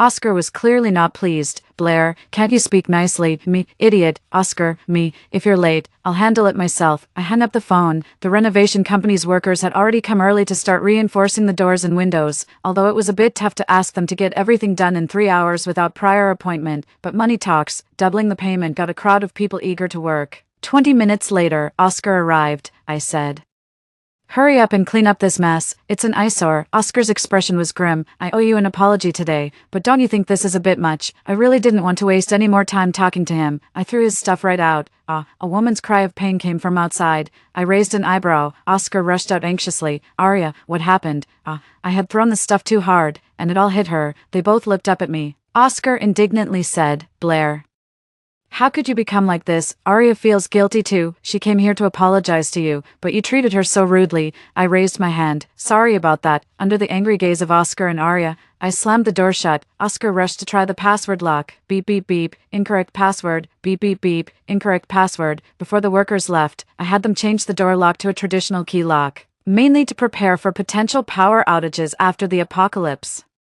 As they left my home smiling with their hefty pay, I glanced at the countdown, 00, 30, 20, just half an hour left. I looked at the fully stocked storage room in the space, and felt a sudden surge of security. I stood on the balcony and looked up at the sky. The sunny weather from the morning was nowhere in sight. At that moment, the sun was obscured by a blanket of gray clouds. The wind rustled the trees along the roadside. People wrapped themselves up and hurried home.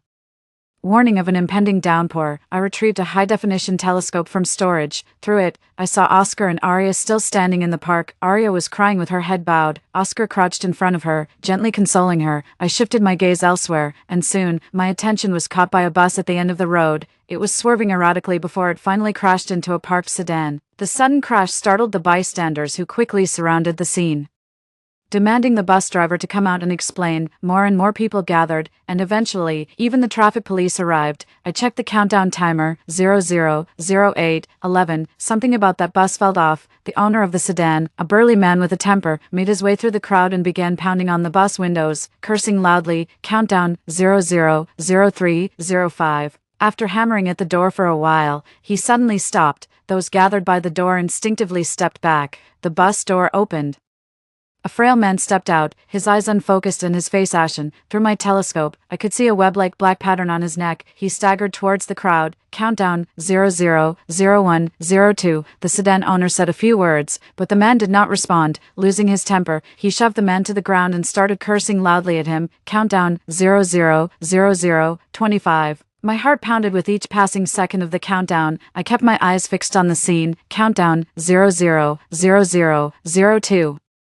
The man on the ground convulsed and then abruptly rose in a twisted, horrifying motion. Countdown, 00, 00, 00. He lunged at the sedan owner who had been cursing him and bit off one of his fingers. The onlookers panicked and scattered. In agony, the sedan owner writhed on the ground. Before he could get up, the man was on him again, biting into his neck. Meanwhile, the doors of the bus stood wide open, and more people staggered out. Men, women, the elderly, and children.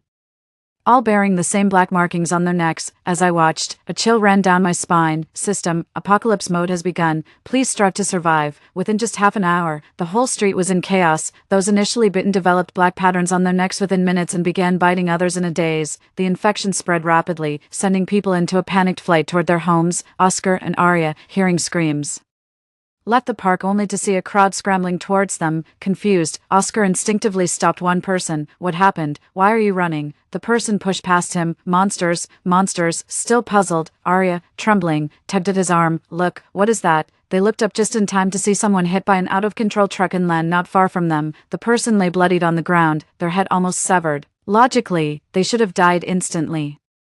But what happened next froze their blood. The mangled person made a strange noise from their throat, then suddenly jerked upright, their heads still hanging from their neck. Ah! Arya screamed, hiding behind Oscar. Her scream caught the creature's attention. It slowly turned their way, then, with limbs contorted, charged at them. Oscar quickly grabbed Arya's hand and they ran towards the residential area, watching their figures sprinting towards me. I frowned. Oh no!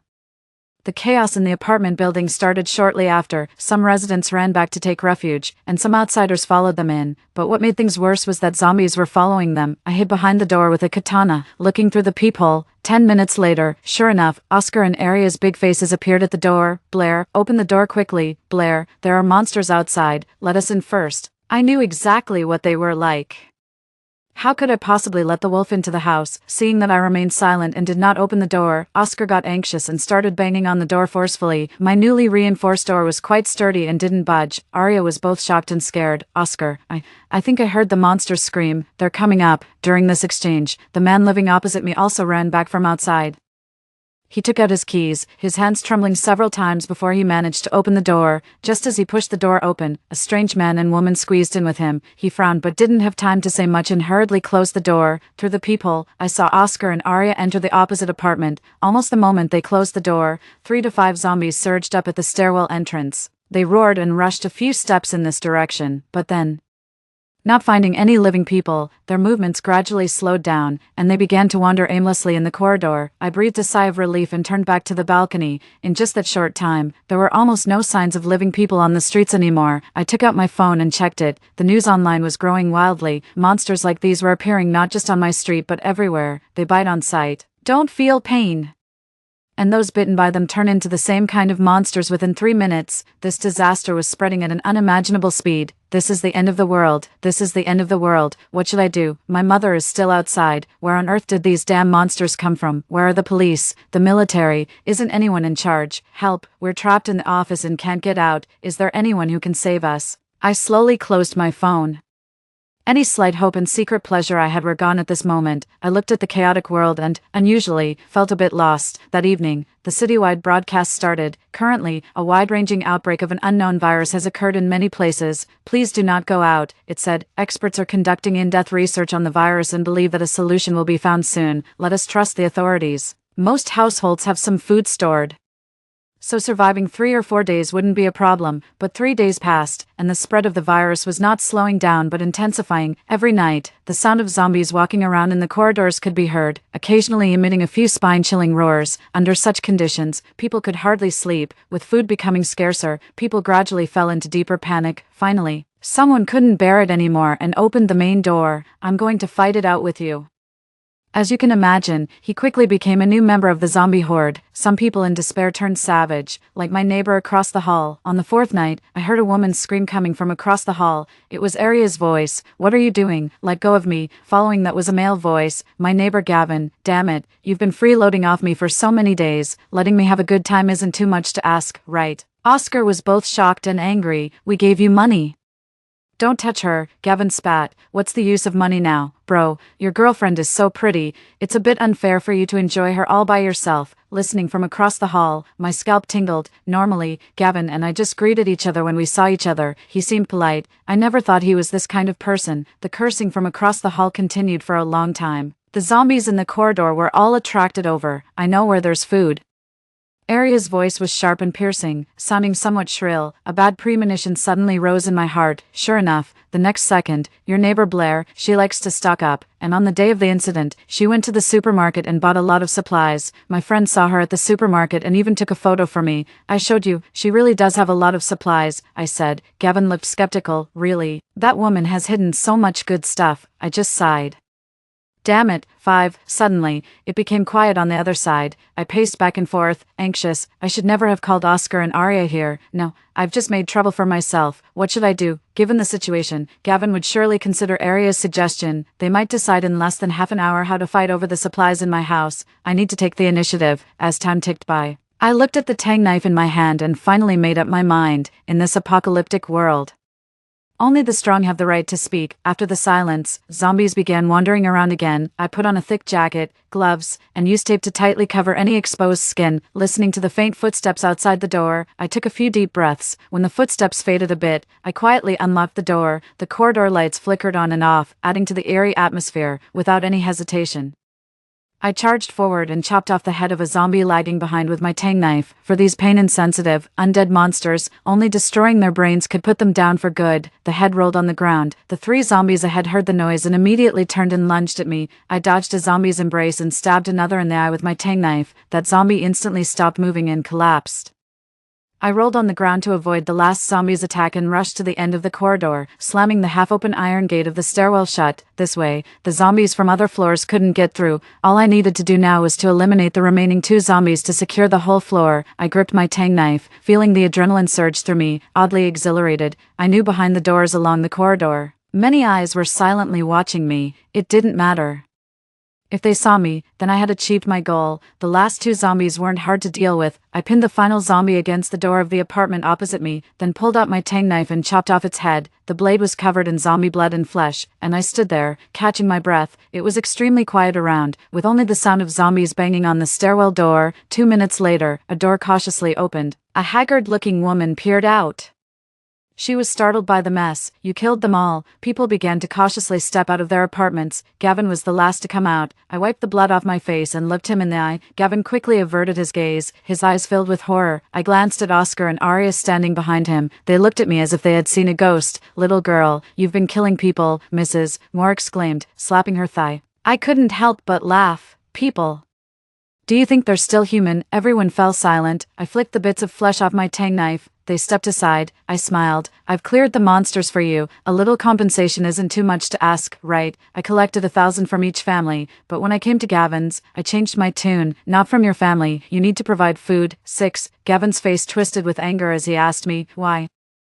I casually cleaned my ears. Because I'm hungry, and there's no food left at home. Gavin glared fiercely at Arya and Oscar, then looked warily at the knife in my hand. He fetched 2 bags of instant noodles from the kitchen, and I, not being picky, took them and said, thanks. I went back home. I locked the door and headed straight for the bathroom, where I threw up until I was dizzy and disoriented. It was disgusting. My hand is still shaking from holding on to the toilet.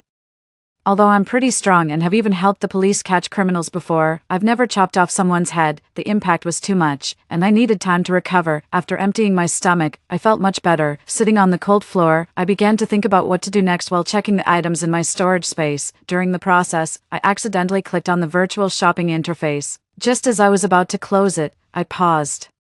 The credit balance in the top right corner had changed. I had spent all my points to exchange for the space, but now it showed a balance of 40 points. An absurd thought crossed my mind. I asked the system, did I earn these points by killing those 4 zombies just now? System, congratulations, host, on achieving the small tryout milestone. You've earned 10 points for each of the 4. Suppressing the excitement in my heart, I asked, if I kill more zombies in the future, will I continue to earn points? System, yes, you can. I was a bit dazed, and it took me a while to regain my composure. I felt like I knew what I needed to do next. That same evening after I killed the zombies, Oscar and Arya were kicked out by Gavin. The zombies' corpses in the hallway were particularly frightening, and Arya stood there crying for a long time. Oscar was extremely patient in comforting her. You could say they really seemed like a pair of star-crossed lovers. Finally, a Mrs. Moore.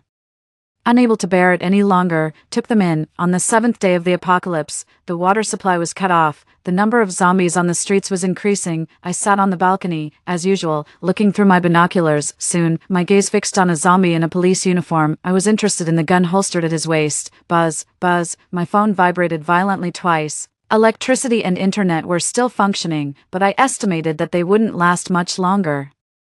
In the owner's group chat of Building 18, someone tagged everyone, brothers and sisters, most residents are running low on food. To survive, we're organizing a team to look for supplies in the neighborhood supermarket. Those willing to join us, please send one and tag everyone. The message was sent by Tyler, a fitness coach who lived on the 8th floor. Although he didn't work at my gym, we were quite familiar with each other. The message had been out for a while with no responses.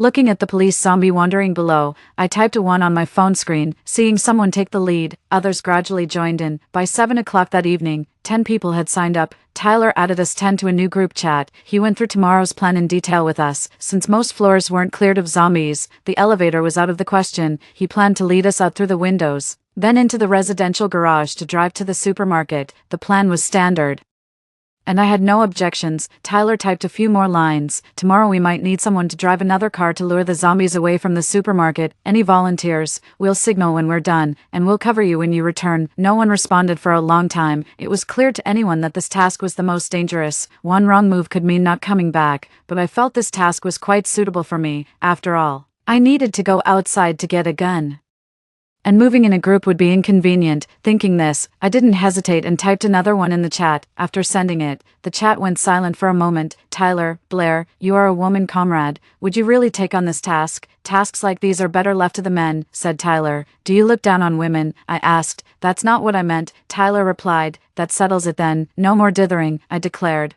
The next morning, we climbed down from the balcony because the security bars made it not too difficult. We reached the agreed spot, and Tyler led us along the wall to the entrance of the underground parking lot. There weren't many zombies wandering in the parking lot, and Tyler and a few others quickly dealt with them. I drove my large Jeep at the front. The community supermarket was located outside the residential area. As I drove out, a few zombies sporadically followed. I parked the car right in front of the supermarket. Without stopping, I floored the accelerator and smashed through the glass doors. The dozen or so zombies inside, hearing the noise, all rushed towards us. I skillfully reversed the car and sped away. The zombies from the streets around the supermarket rushed out in a frenzy. After all the zombies from the supermarket were lured out, Tyler parked his large SUV sideways, blocking the supermarket entrance. They got out on one side and safely entered the supermarket. I found the zombie in a police uniform at the entrance of a pharmacy. The zombies behind had already been shaken off. I parked at the pharmacy entrance. I got out of the car, pushed the door open, and walked in. 3 zombies inside roared and charged at me simultaneously. I raised my hand, and a tang sword instantly appeared in my grasp. Without hesitation, I swung my sword to chop them down. It might have been my imagination, but it felt like my physical strength had significantly increased. After obtaining the handgun, I threw it into my portable space. Before more zombies could gather, I drove back to the residential area from another direction. The car at the supermarket entrance was gone. I caught a glimpse of the mess inside. Many items had been taken. Not looking further, I drove directly into the residential area. Just as I drove in, the main gate was closed. I hit the brakes and turned to look. Tyler was instructing others to quickly lock the gate. He walked over to me. How are you? Not hurt, right? I shook my head and raised an eyebrow at him. Plan on clearing all the zombies in the area too? Tyler smiled. Smart. Aside from those locked in the residential buildings, there weren't many zombies wandering in the area. While we were talking, a group of zombies emerged from behind the residential buildings and swiftly ran towards us. Some in the group, who had never killed zombies before, unconsciously stepped back. Tyler, with a grim expression, held a watermelon knife in his hand. Step aside, I whispered. Tyler, puzzled, stepped aside. I floored the accelerator, and the car shot forward, charging directly into the group of zombies. The leading 7 or 8 zombies were knocked flying, limbs scattering. They hadn't completely died as they fell to the ground. Those with quicker reflexes had already moved forward to finish them off. Some zombies that weren't hit became enraged and surrounded me. I pushed open the car door, blocked a zombie, and then, holding the tang sword, joined the fight. By noon, all the wandering zombies in the residential area had been thoroughly cleared. Out of the 10-person squad, only 7 remained. Tyler sat down on the ground, somewhat drained. I walked up to him and handed him a bottle of water. Tyler looked up at me.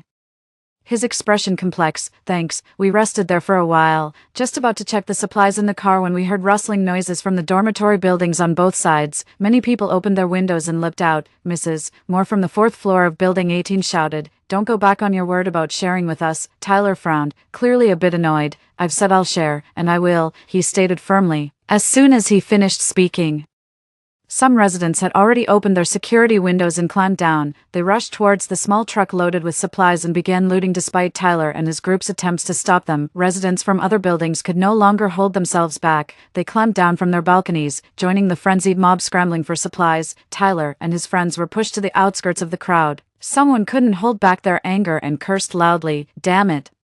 Do you have no shame? We risked our lives to find these supplies. Stop stealing." But in such chaos, no one listened, and no one could be stopped. It was as if they were possessed, frantically looting everything. Tyler and his group trembled with rage. I watched for a while, then climbed into my Jeep. Buzz, buzz, buzz. A sudden burst of engine noise filled the air. The looters paused their frantic grabbing. They turned their heads in terror and dispersed in an instant. "What are you trying to do?"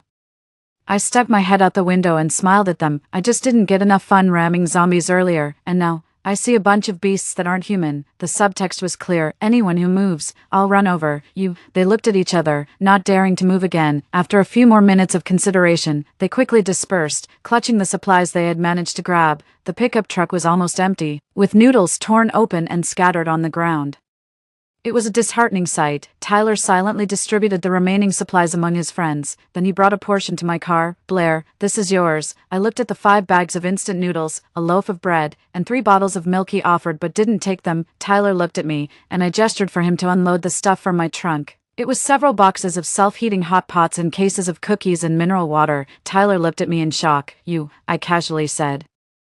"I came across a convenience store on the way back and grabbed some stuff." I indeed stumbled upon the store and luckily found its warehouse. Most of the supplies had been stowed in my storage space, and what I brought out was just a fraction of it. The boys gathered around, excited yet uneasy. They had bravely followed Tyler out, risking danger because their homes were nearly at their breaking point. "You guys split it." As soon as I said this, they looked at each other, hesitant to move. "This doesn't seem right." Tyler's face turned red. "We already put you at risk by making you lure the zombies. We can't take the supplies you worked hard to find." I scoffed and motioned for them to look up. Behind the anti-theft bars, through the curtains, many eyes were watching us. "I don't think I can bring all these supplies home intact. Rather than letting them benefit, you guys should take it." I tapped on the supplies. "There's not much. Hurry up and divide it." They looked at each other again, and this time, without hesitation, they opened the boxes and started distributing the supplies. "Blair, thank you. If you ever need help in the future, just ask." I nodded slightly, took my share, and drove away. Tyler and I organized several more teams to go out and search for supplies. Sometimes we searched unoccupied homes, sometimes places outside the community, but these times we didn't share with those who only wanted to reap the benefits without contributing. Some didn't believe it and even tried to steal. Tyler cut off his arm with a single strike. His entire demeanor was murderous. "Who dares to move?" Now, if the residents in the community want supplies, they must join us in taking risks, or they have to figure it out themselves. But with so many survivors, there are always those with ulterior motives. On the 25th day of the apocalypse, I saw someone break into the apartment across from mine. They beat people, stole things, and dragged the young and beautiful woman of the house into a room. The precarious order was shattered, and the darker side of human nature was fully unleashed. Now, what's scarier than the zombies? Humanity itself is the source of these troubles. Due to their wariness of Tyler and me, our building had remained relatively peaceful until now. However, those people knew that our building probably had the richest supplies. On the 30th day of this apocalypse, their greed overcame their fear. They snuck into our building under the cover of night. I hadn't been sleeping. Instead, I sat on the living room sofa, listening to the noises outside. They crept up, floor by floor. Soon, I heard noises coming from next door. They were frantically smashing the door, and someone loudly said, "Boss, I saw last time. There's a woman here who is stunning. Her man just went out with Tyler yesterday. There should be plenty of supplies at home." They were talking about Oscar and Arya. Oscar did indeed go out with Tyler a few times, mostly driving, and then sharing some supplies to barely meet daily needs. It was just that Arya's beauty was too striking. A few days ago, she mentioned wanting to exercise, which was fine, but for some reason, maybe she wasn't thinking straight, she wore a tight outfit and did aerobics on the balcony. I watched and felt like giving her a thumbs up. She was truly an oddball. If trouble didn't find her, it would be a disservice to her efforts. The door next door didn't stand a chance against their relentless bashing and soon gave way. They kicked in the door and barged in. Arya screamed, and Oscar cursed, telling them to get out. The noise next door was so loud that the whole building could hear it, but no one came out to interfere. In these times, just keeping oneself safe was already difficult. Arya, crying, rushed up from next door, and the group of men leisurely followed her as if playing cat and mouse. Arya pounded on the doors of neighbors on the same floor, pleading, "Help, please let me in." She knocked on several doors, but no one opened. Finally, she knocked on my door. "Blair, help me. I'm sorry. Please help me." Her words were disjointed, and she was on the verge of breaking down. Oscar, covered in blood, stumbled out too. He stood in front of Arya, barely able to keep himself upright. Seeing them in such a pitiful state, I should have felt satisfied, yet, for some reason, I felt nothing inside. Arya leaned against my door, holding a kitchen knife. "Don't come any closer." The men paused for a moment, then burst into laughter. "Look, she's got a knife. Sweetheart, ever killed a chicken before?" "Never killed a chicken, and you think you can kill a person?" The burly leader reached out and snatched the knife from her hand, then he reached out to grab her. That's when I opened the door. Arya fell into the room, looking up at me in surprise. "Blair." The men looked at me, their faces filled with apprehension. The leader smiled. "Blair, we know you're tough, we won't enter your place, but leave this woman out of it." Hearing this, Arya clung to my legs. "Blair, please save me." I took a deep breath and looked at the group sternly. "Get lost. If you know I'm tough, then you should know you have no business on this floor." It wasn't out of a sense of heroism that I decided to help Arya. After all, any sense of compassion had long been erased by the system. I simply thought that in an apocalypse, love and affection were trivial and worthless. Besides, if these people had the audacity to cause trouble next door today, who's to say they wouldn't target my supplies tomorrow?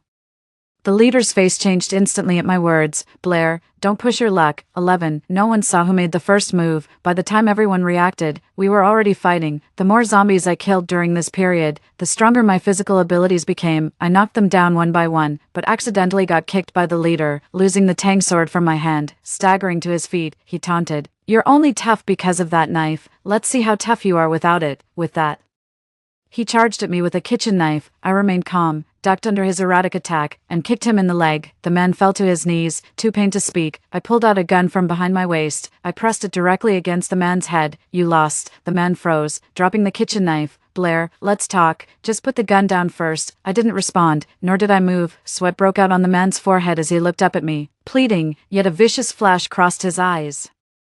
He suddenly attempted to grab the gun from my hand. I dodged his grasp, and he picked up the knife from the ground and stabbed it towards my waist. I kicked the knife away and emotionlessly pulled the trigger aimed at his head. A deafening gunshot echoed. The man fell motionless, collapsing to the ground. Blood splattered all over me, followed by Arya's heart-wrenching scream. On the 30th day of the apocalypse, I had killed 45 zombies and one living person. It's not that I felt numb, but something inside me had changed. "Congratulations, host, for achieving the new milestone, Heart of Stone, reward, 100 points. I blinked, and when I finally processed the message from the system in my mind, I couldn't help but laugh. "System, so this is the real punishment. From the initial point exchanges to now rewarding killing, you've led me step by step to discard my humanity and become a killing machine. What exactly do you want?" The system's voice, mechanical and cold, sounded particularly eerie in the night. "Host, your question is beyond my capacity to answer." I scoffed, didn't speak further, and got up to wash off the dirt from my body with cold water. Lying in bed, both physical and mental exhaustion overwhelmed me, and I could no longer hold on. Closing my eyes and falling into darkness, I don't know how long I slept in a daze. All I knew was that I was awakened by a jarring knock on the door. Zombies in the hallway. I abruptly sat up.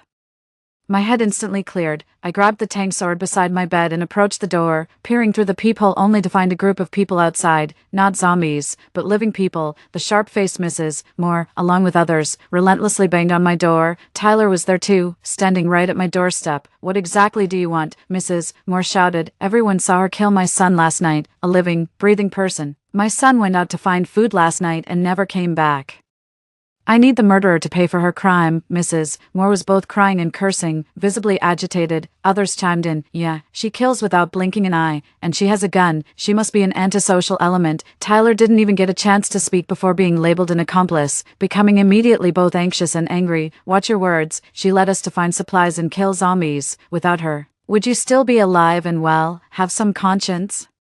The crowd fell silent for a moment. Someone whispered, "Come on, we found the supplies ourselves. What does she have to do with it?" Tyler was almost amused by the absurdity. When have we not been at the forefront clearing zombies during supply runs? You just follow behind and fill your bags, thinking you're something special. He stopped talking and hung his head low. I pulled the door open and leaned against the doorframe, watching them.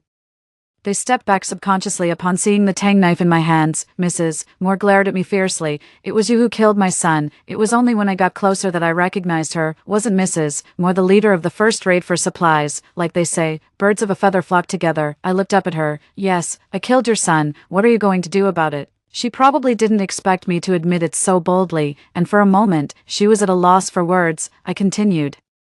"Want to avenge him? Come on then, kill me if you can." Provoked by my words, Mrs. Moore rushed forward and slapped me. Tyler didn't manage to stop her, and he looked at me, somewhat taken aback. Blair, my head turned slightly from the impact, and I tasted a hint of blood in my mouth. Mrs. Moore had quite a slap. I touched my cheek, turning my face back to her. "Are you done? Now it's my turn." The next second, I held the tang knife to her throat.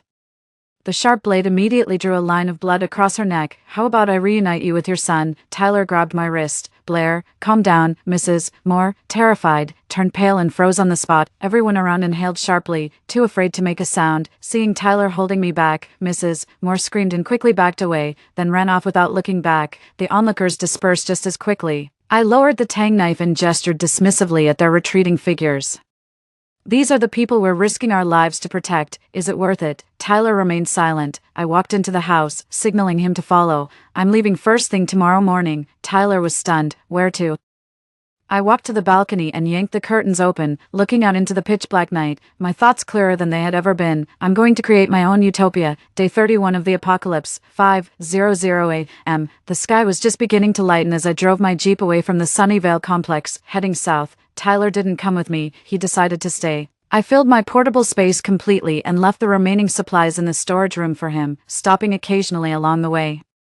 With my current skills, as long as I avoided a horde of zombies, I was likely safe. On my way south, I encountered a group of zombies in military uniforms. Naturally, I replenished my arsenal and then switched to a military armored vehicle. Sitting in the vehicle, I was checking the equipment when a chilling sensation suddenly overwhelmed me. I leaned sideways just as a gunshot rang out from a rooftop. The bullet pierced the head of a zombie sneaking up behind me, breathing a sigh of relief. I looked up to see a man in military uniform standing with a sniper rifle, looking down at me. "That's my vehicle," he said. Day 53 of the apocalypse, I met someone. He was a soldier, the sole survivor of a rescue army. His name was Jackson, and now, he was my teammate. "Don't go south anymore," he said, biting into a piece of bread, his deep gaze fixed ahead. "The south has completely fallen." I asked him. "Then where to?" Jackson replied, "Let's head north.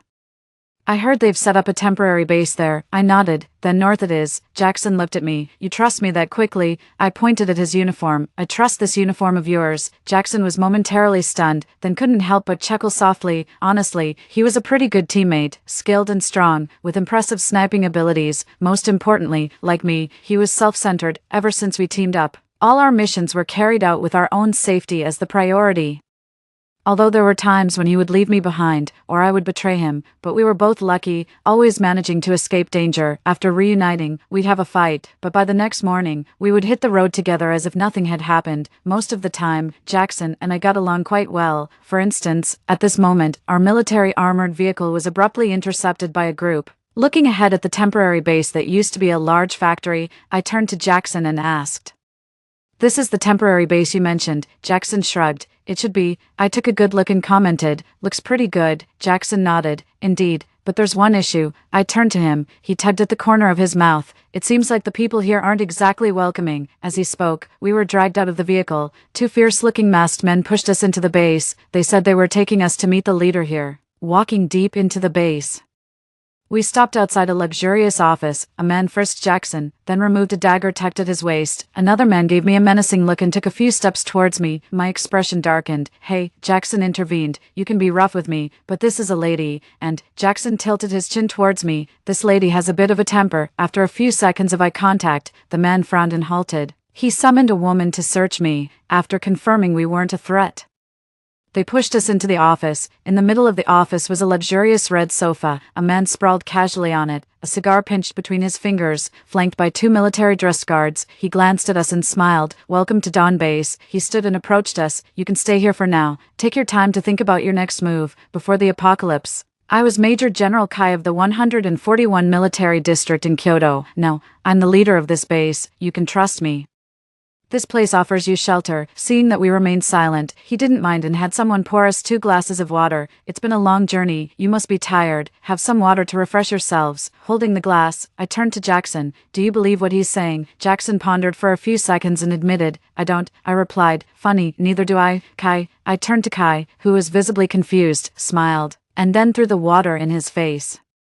The 2 guards immediately raised their guns. Jackson stepped forward, flipped over the sofa, and kicked the gun out of one guard's hand. I magically produced a gun from thin air, knocked down Kai trying to flee to the door, and pressed the gun against his forehead. "Move again, and I'll shoot you." Sweat beaded on Kai's forehead as he hadn't anticipated this turn of events. After Jackson knocked out the 2 guards, he came over. He patted Kai on the head. "You, of all people, why impersonate Kai?" I was taken aback. "Is Kai famous?" Jackson replied, "Not really. Kai is my cousin." Me. The fake Kai also fell silent. I tapped his head. "Speak up. Who are you really?" "The man's name is Leo, who used to work at this chemical plant. After the outbreak of the zombie virus, the owner of the chemical plant fled. Leo, who was quite bold, took the initiative to lead the people to clear out all the zombies in the plant. They then hunkered down in the plant for over half a month, surviving on the inventory of supplies they had. Eventually, supplies ran low, and Leo led the group into the city to scavenge for food. During their search, they unexpectedly encountered a squad of soldiers who had been killed by zombies. Leo devised a dubious plan. He stripped the soldiers of their uniforms, confiscated their weapons, and claimed them as his own. Then, he disguised his own group as soldiers to gain the trust of passers-by and took the opportunity to rob them of their supplies. In some ways, Leo was quite a talent. Now he was trembling. "Folks, what exactly are you planning to do?" Jackson shrugged. "Ask her." I smiled lightly. "Nothing much." Leo sighed in relief. "That's good." Me. "It's just that your base here looks pretty solid. How about you hand it over to me?" "What?" He looked at me in horror. "You're robbing me." I nodded. "Yeah. Did you just figure that out? On the 84th day of the apocalypse, Jackson and I settled in a chemical plant on the northern outskirts. We transformed it into a new, genuine base. I even took on a new subordinate named Leo. He was somewhat clever and strategic, and easy to control. Jackson, who was rather indifferent about leading, preferred to lead the team out to gather supplies, which he found endlessly enjoyable. I once asked him, "Your cousin died. Aren't you sad?" Jackson forced a smile. "Did I ever say we were close?" Me. "Well, in some ways, he and I were quite alike." By the 98th day of the apocalypse, the base was running smoothly. I had the perimeter wall expanded threefold. We built several temporary houses and developed a few vegetable gardens. Jackson found a rich variety of supplies and seeds outside. More and more people came to join us. On the 136th day of the apocalypse, several violent brawls broke out at the base. Someone dissatisfied with the distribution of supplies killed a guard. Jackson's method of dealing with the situation was simple and brutal. He broke the man's arm and threw him out of the base. His method of using violence to control violence proved quite effective, and the base remained stable for a long time. But I learned to combine kindness with severity. If Jackson wanted to play the good cop, so be it. I was ready to play the bad cop. Those who performed well in the base were rewarded accordingly, sometimes with supplies, sometimes with housing. It was very fair. Over time, the people at the base began to recognize that the real power lay with Jackson, simply because he was strong, had high combat skills, and was the toughest. As for me, I was just seen as his secretary. On the 159th day of the apocalypse, Jackson took a large group of his trusted followers to a neighboring city to look for supplies. That very night, some people with ill intent sneaked into the supply depot. They tied up the guards and broke into the supply depot. Damn, I've always disliked that Jackson. Yeah, I accidentally took an extra pack of cigarettes while scavenging a while back, and he cursed me out. "Let's grab more supplies today and leave under the cover of darkness. No need to stay here and take this humiliation." Some were still hesitant, but Blair is still at the base. She's nothing without Jackson backing her up. What power would she have? Laughing derisively, one of them said, "She's just a woman. That's all the skill she has to serve men." I was very annoyed by that remark, extremely annoyed. I shone my flashlight in that person's face, causing him to squint abruptly. "Who's there?" I leaped down from the top, holding a katana. I stood before them. To be honest, It's been a long time since I've killed anyone. 16. I still didn't kill them. Ever since I started to deliberately avoid being manipulated by the system, I basically stopped killing. I also stopped using points from the system to exchange for items, as that would only increase my greed. Once the desire for more sets in, I might resort to any means necessary to gain points. Killing might just be the beginning. I broke their legs and threw them into a basement at the base. On day 200 of the apocalypse, Jackson returned with a large supply of goods. He went to the basement to check on them and couldn't help but click his tongue. Why did you guys have to provoke her? Didn't I tell you? That woman has a bad temper. The pitiful few exchanged glances and shook their heads almost in tears. Jackson was taken aback. That was my oversight. Sorry. Are you going out again? If you do, you'd better stay honest, or if Blair gets angry and decides to kill, I won't be able to stop her. You really can't mess with the King of Hell. Tears streaming down their faces, they nodded in agreement. It was much later that I learned who had started calling me the King of Hell. At the end of the first year of the apocalypse, we celebrated our first spring festival at the base. Jackson somehow found 2 large red lanterns and hung them from the ceiling of the hall. He lit 2 candles, creating quite an atmosphere, though the dinner table lacked exotic delicacies. There was plenty of fish and meat. The pollution-free vegetables from the base's garden were just enough for us to be self-sufficient. Everything seemed to be moving in a positive direction. Leo, holding his glass, frequently toasted to me, crying and drinking. Towards the end, he could hardly speak clearly. He just shouted hoarsely, "Blair, you are my god. You are my god." I felt embarrassed and quickly waved my hand. "Take him away. He's making a scene." People laughed and carried Leo away. Looking at the joyous crowd beneath the table, I couldn't help but smile. Jackson raised his glass to me. "Here's to Blair." I glared at him, but still extended my glass. Since the apocalypse began, I've been on edge for far too long. Now, at last, I could relax for a bit. "Blair, Jackson, there's a car coming from 3 kilometers south." Someone rushed in from outside me. Jackson glanced at me. "Go ahead and curse if you want." I stood on the high wall with binoculars looking in that direction. An SUV was driving towards us, followed by a bus. I blinked, surprised by the odd combination. A group of zombies trailed behind them. Someone called out to me, "Blair, should we open the gate?" "No rush." I lifted the binoculars again. "Let's wait and see." The vehicle approached closer to our base, until it was about 400 meters away. Jackson fired a sniper rifle as a warning. The SUV stopped, and the driver got out, waving his hands vigorously towards us, in the dim moonlight. I recognized his face. 17. I never thought I'd see Tyler again under these circumstances. Seeing my nod, the people below opened the base gates. Tyler was relieved, seemingly surprised that he was allowed to enter so smoothly. He led the bus into the base. The gates closed, keeping the zombies in their terrifying hells outside. Tyler got off the bus, his legs weak. He didn't care about anything else and quickly thanked those who opened the gate. That person pointed towards me. "Our boss let you in."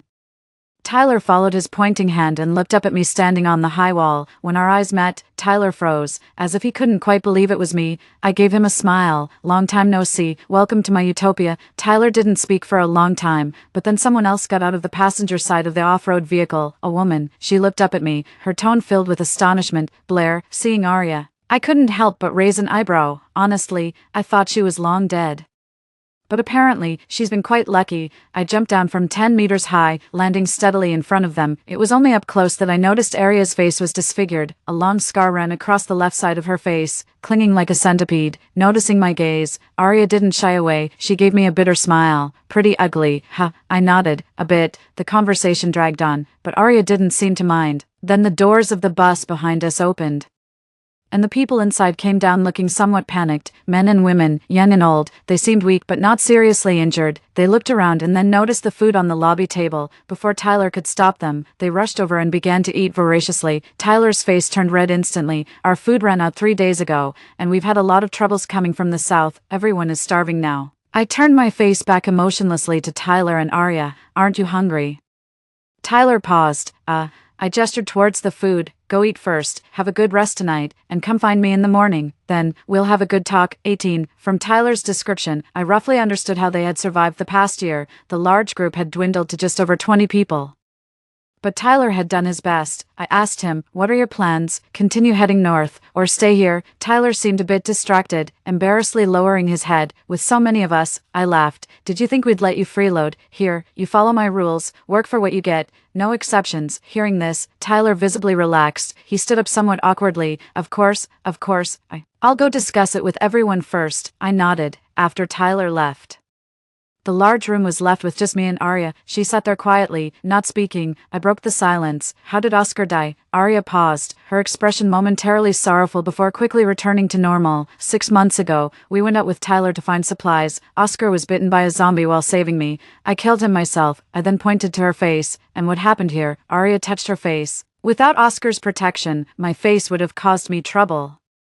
To prevent future problems, I disfigured it myself. I looked at her somewhat surprised. You're quite harsh on yourself. Arya just smiled and said no more. In a year, she had changed a lot. She had become more profound and reserved. Previously, her little thoughts were almost written on her face. But now, I can't quite see through what she's thinking anymore. Arya looked at me, slightly lost in thought. She caught me off guard with a question. Blair, have you ever thought that our world is somewhat abnormal? I was taken aback, raising my head to look at her, tentatively asking, what do you mean? Arya frowned. It's hard to explain. I was raised in luxury by my parents, receiving the highest education. Breaking up with Oscar and going abroad to study was a decision I never regretted. But isn't it strange? She looked at me. Such a proud person like me returned to the country on the day Oscar got married and even ruined your wedding.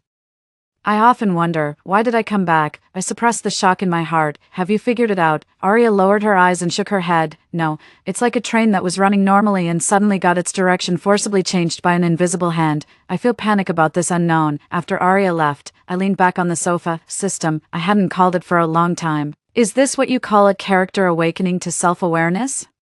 Are you going to take some special measures to forcibly erase it again? The system's voice was as annoying as ever. Host, your question exceeds my authority to answer. I smirked and said no more. On the 403rd day of the apocalypse, a massive horde of zombies launched a swift and fierce attack on the base. Blair, look, they're attacking like mad. If they don't stop soon, the main gate won't hold. Jackson came over with explosives. I'll lead them away. There's an abandoned bridge to the west. If we can draw them onto the bridge and detonate the explosives, we can wipe them out all at once. I grabbed his arm. Just you. He looked back, and a group of volunteers ready to risk their lives. I followed his gaze. Tyler waved at me, and I saw Arya sitting in the passenger seat. She smiled at me. I think I roughly understood where this bizarre zombie horde came from. System, good job. To correct one mistake you need so many people to be buried with it. Maybe you've scripted some disgusting plot for me in this apocalypse, but I'm inherently rebellious and never like being arranged by others. I looked at Jackson, and in his astonished gaze, I directly jumped onto his armored vehicle. Let's go together. I took out the long and used katana, its gleaming blade reflecting my face, familiar, yet somewhat strange. System, how about we make a bet? After a long static noise, the system finally responded. Bet on what? Bet on whether we can make it back alive. I remember the sunset that day was beautiful. Jackson drove the armored vehicle out of another exit of the base, quickly followed by several other vehicles. The spinning wheels kicked up layers of dust. We raced towards the west, facing the sunset. The zombies gathered at the base gate stopped their movement, listening to the intermittent horn sounds, and involuntarily turned their heads. They saw us.